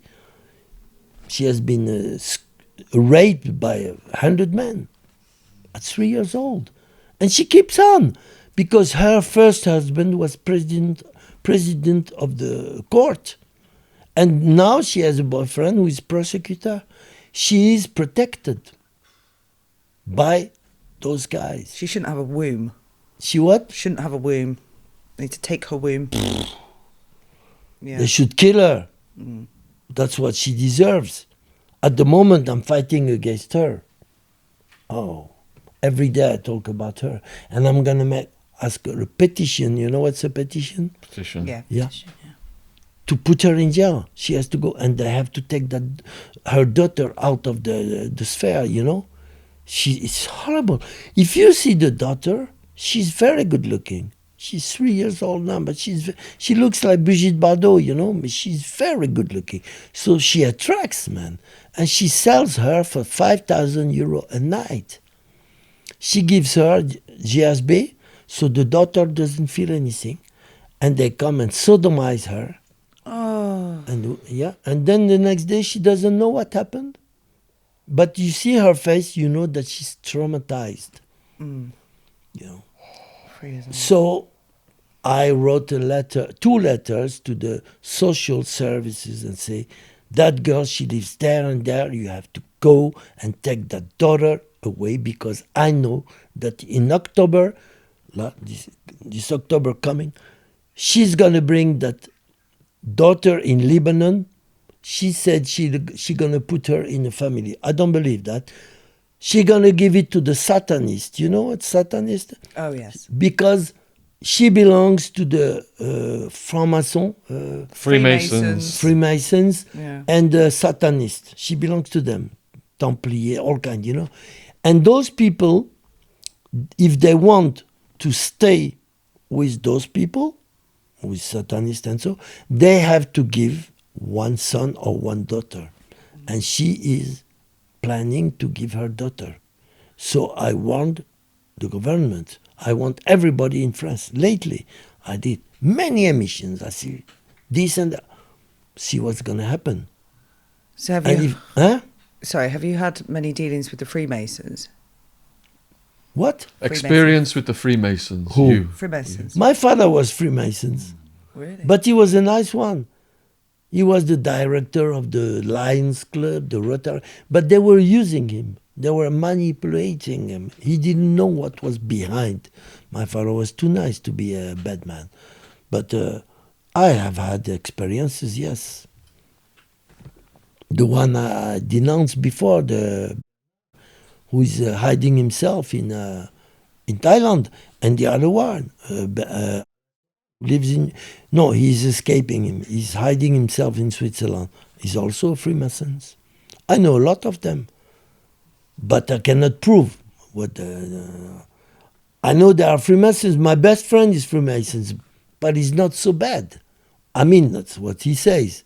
I don't know what he's doing in the background, I don't trust anymore those people, man. Those people are sick. And I should say that most of them became rotten because of cocaine. The cocaine pushed them to that. Because you need really courage to do that. I mean, if you are in a normal state, you cannot do that. It's not possible. They are using cocaine, and I don't know if you took cocaine in your life, but I did during 30 years, so I know whereabouts. I know that cocaine is a terrifying drug. You have no brakes. You know what I mean? Yeah. No brakes. You can be the nicest man without coke, like Dr. Jekyll and Mr. Hyde. It's exactly that. In the middle, you have cocaine. Dr. Jekyll can become Mr. Hyde because he took too much coke, and this is what is happening in France. Most of them are taking cocaine. I understand that they take coke, but take it easy, man. If you are the president of France, I denounced him, of course. Macron, I say that he was a aspirateur, comment tu dis? Aspiration. No, he was.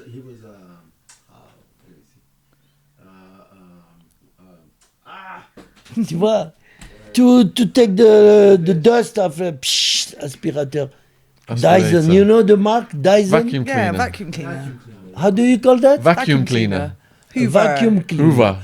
I said Macron is a Dyson. He's a Dyson, so yes, Yeah, not so he's a Dyson vacuum. Yeah, He's yeah. taking coke.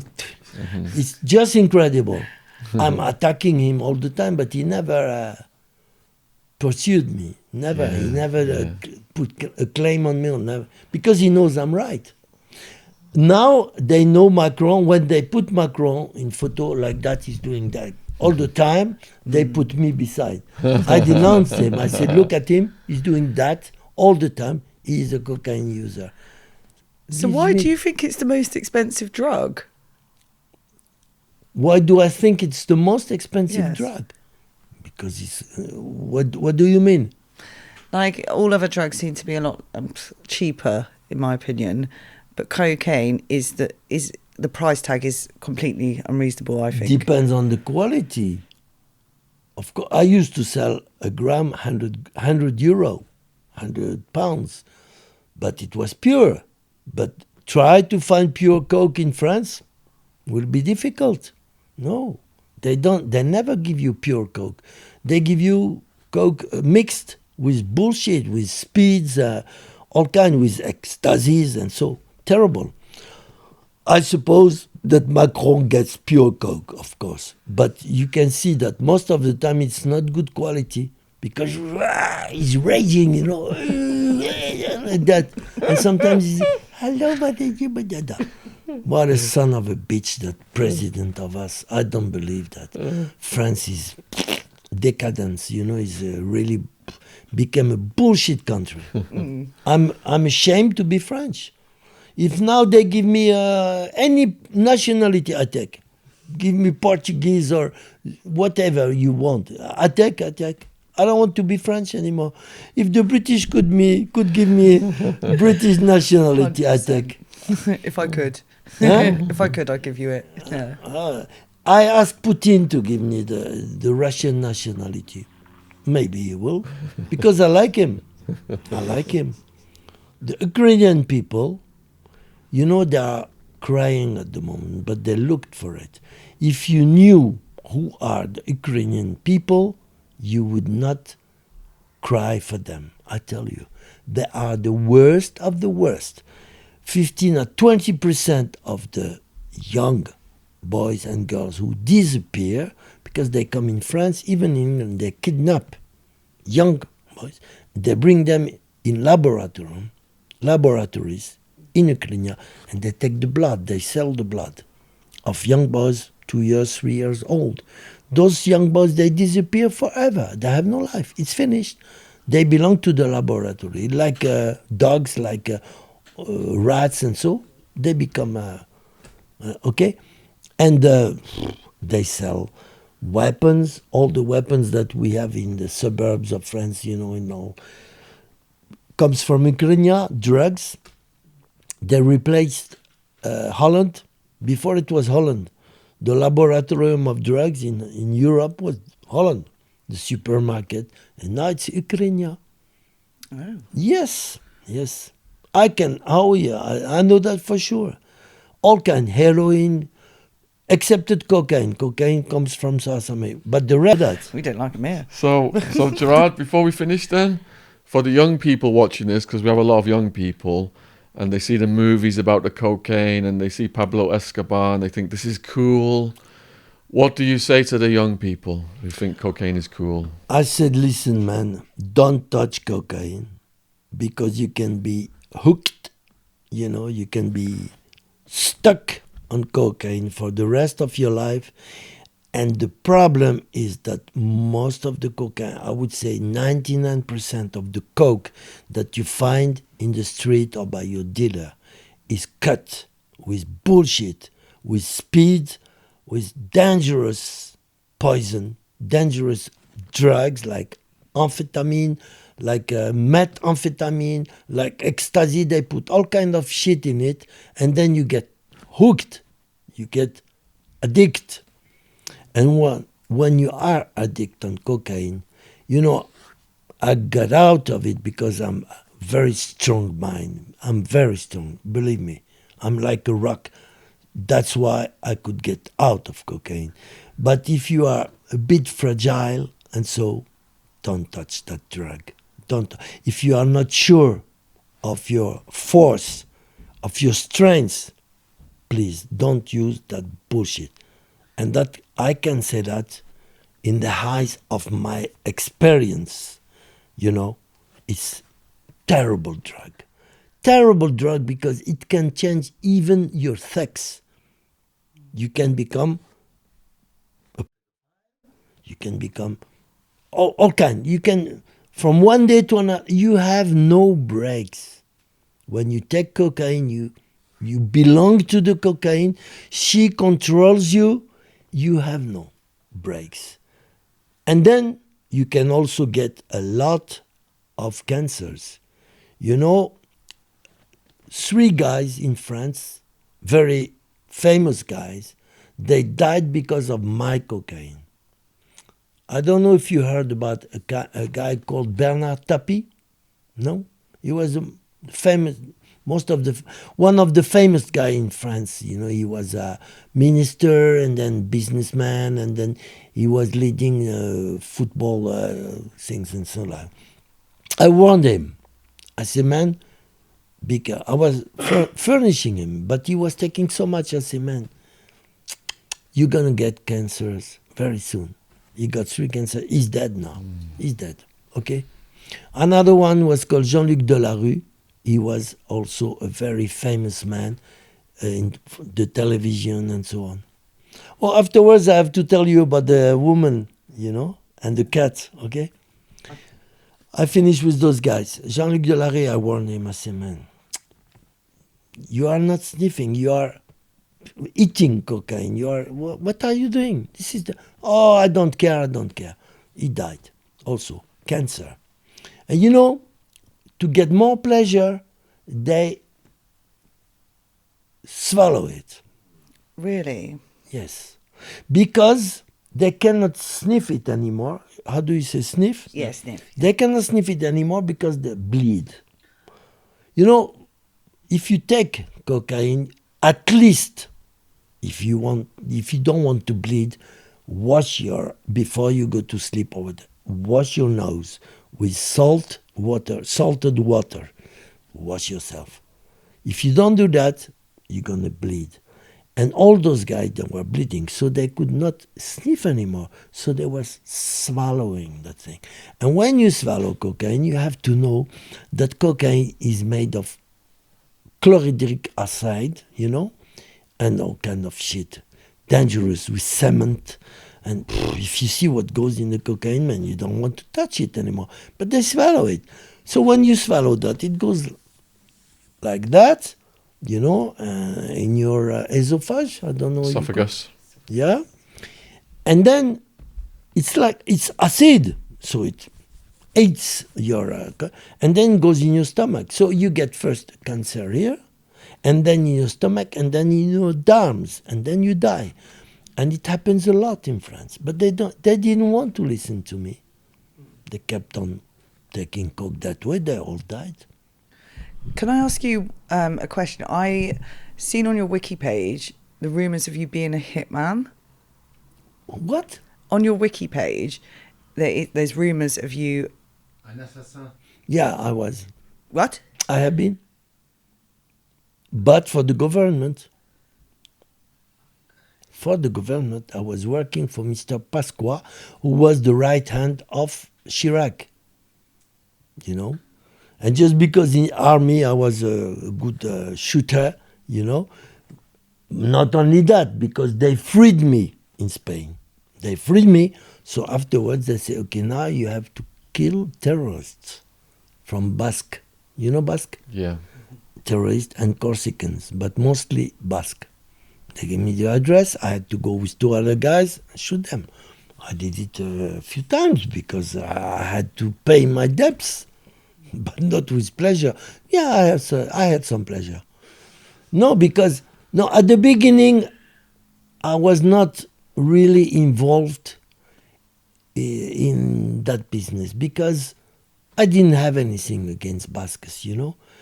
But when they started to put bomb in the beach of Marbella, and I was going to the beach every day, so they could kill me. For what? What do I have to do with their problem? That's how I thought. I said, now, okay, I can shoot a few of them. And they did.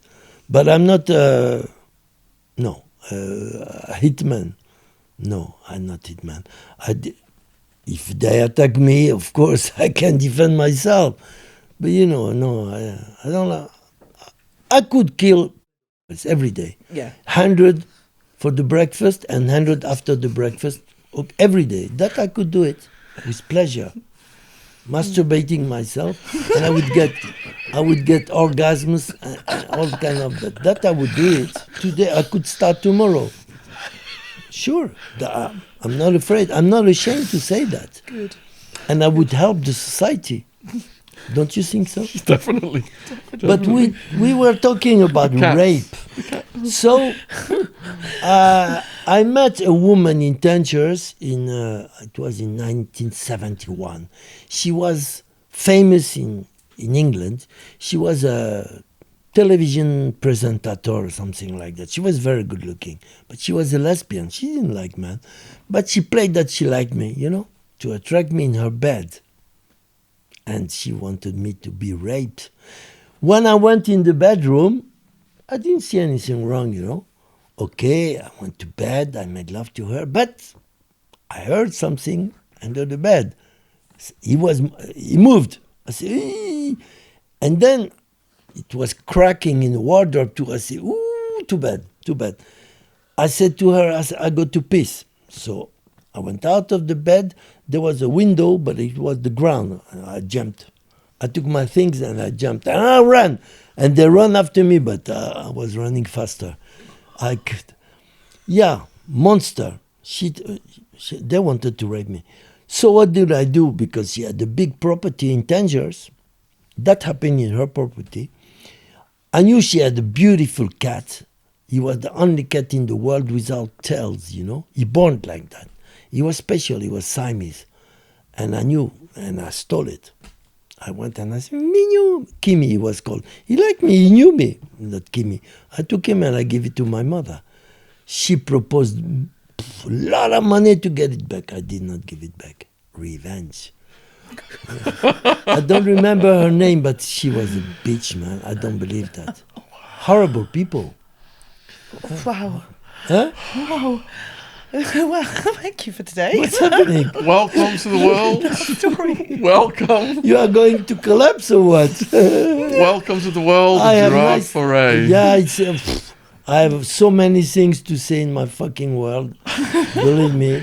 Do you want any say to all the people watching this then who've sat here and watched this today? Do you have a goodbye message for the people watching? That they have to read my future books, translated in English. They will have a good time. Just like the French people, they enjoy it. When they read my books, they have an orgasm, they come.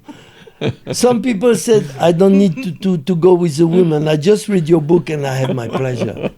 You know what I'm doing later? And listen to my podcasts. I have about 50 in Gerard France. has his own channel, and we're going to put the link in the description box. If you do speak French, that's down there. I'll put the link down for the books in French as well if you want to get them. We are going to try and facilitate getting them translated into English, so we'll keep you posted on that. Great. And Gerard has said that he would like to come out and maybe do a second podcast. If you guys are interested enough, please let us know in the comments what you think. And if you have any questions for Gerard, put them in the comments, and we will put them to him if we're able to do a part 2. And maybe, next time he can get in England easier, or maybe they won't let him back after this. We will see. I don't think the French police will let me go out. I will have to find a way to come here with the migrants. I'm gonna ask the migrants, how do you do to go to England? Because I don't want to pass through the border. No, I know what I'm gonna do. I'm gonna go to Belgium and take the boat to here. The boat? Yeah, the boat, yeah. Because in France, I don't want to try anymore. I know they're going to keep me. Maybe next time they don't let me out because I'm insulting the ministers, the president. I'm insulting all my country. Yeah. So they're going to say, hey, you want to go to England to talk about us? No, you don't go. Go back. Go back to Paris. No, I'm going to go to Holland or to Belgium, take the boat quiet, no more problems. I'm sick of it. I don't believe. France became a kind of dictator. They should have a king. Like in England, they have a queen. At least the queen is the guarantee of democracy. At least. Okay. I suspect her, but I don't talk about her. I have respect for her. She's old and so on and so on. But in France, we have bad talks about her. Yeah. So we finish with a hug, man. Thank you. Thank you very much. Okay, bye-bye. Oh, thank you.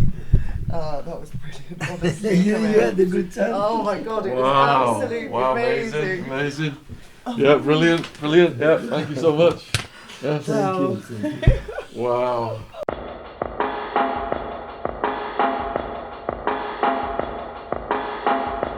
This podcast is sponsored by Gadfly Press. We are proud to announce the publication of Britain's #1 art forger, Max Brandrett, The Life of a Cheeky Faker. And from the back cover blurb, Max the Forger is an artist and gentleman whose colourful lifestyle has spanned over 70 years. He has lived under the strict regime of Bernardo's children's homes, been an elephant handler in the circus, lived rough, busked his way from Brighton to Bombay, sold his fakes up and down the country, dined with dukes, socialised with celebrities, associated with gangsters, served time in prison, and donated tens of thousands to charity. And through it all, he has never stopped smiling and loving life and missing his mum. Quote from the book. Mr. Brandrett, I do not see you as a malicious criminal, sighed the judge. But why, oh why, do you continue to use your God-given talent in this way? I just can't help myself, Your Honour. It's like an addiction, I grinned. Available worldwide on Amazon, link in the description box below this video. Thank you for supporting our sponsor.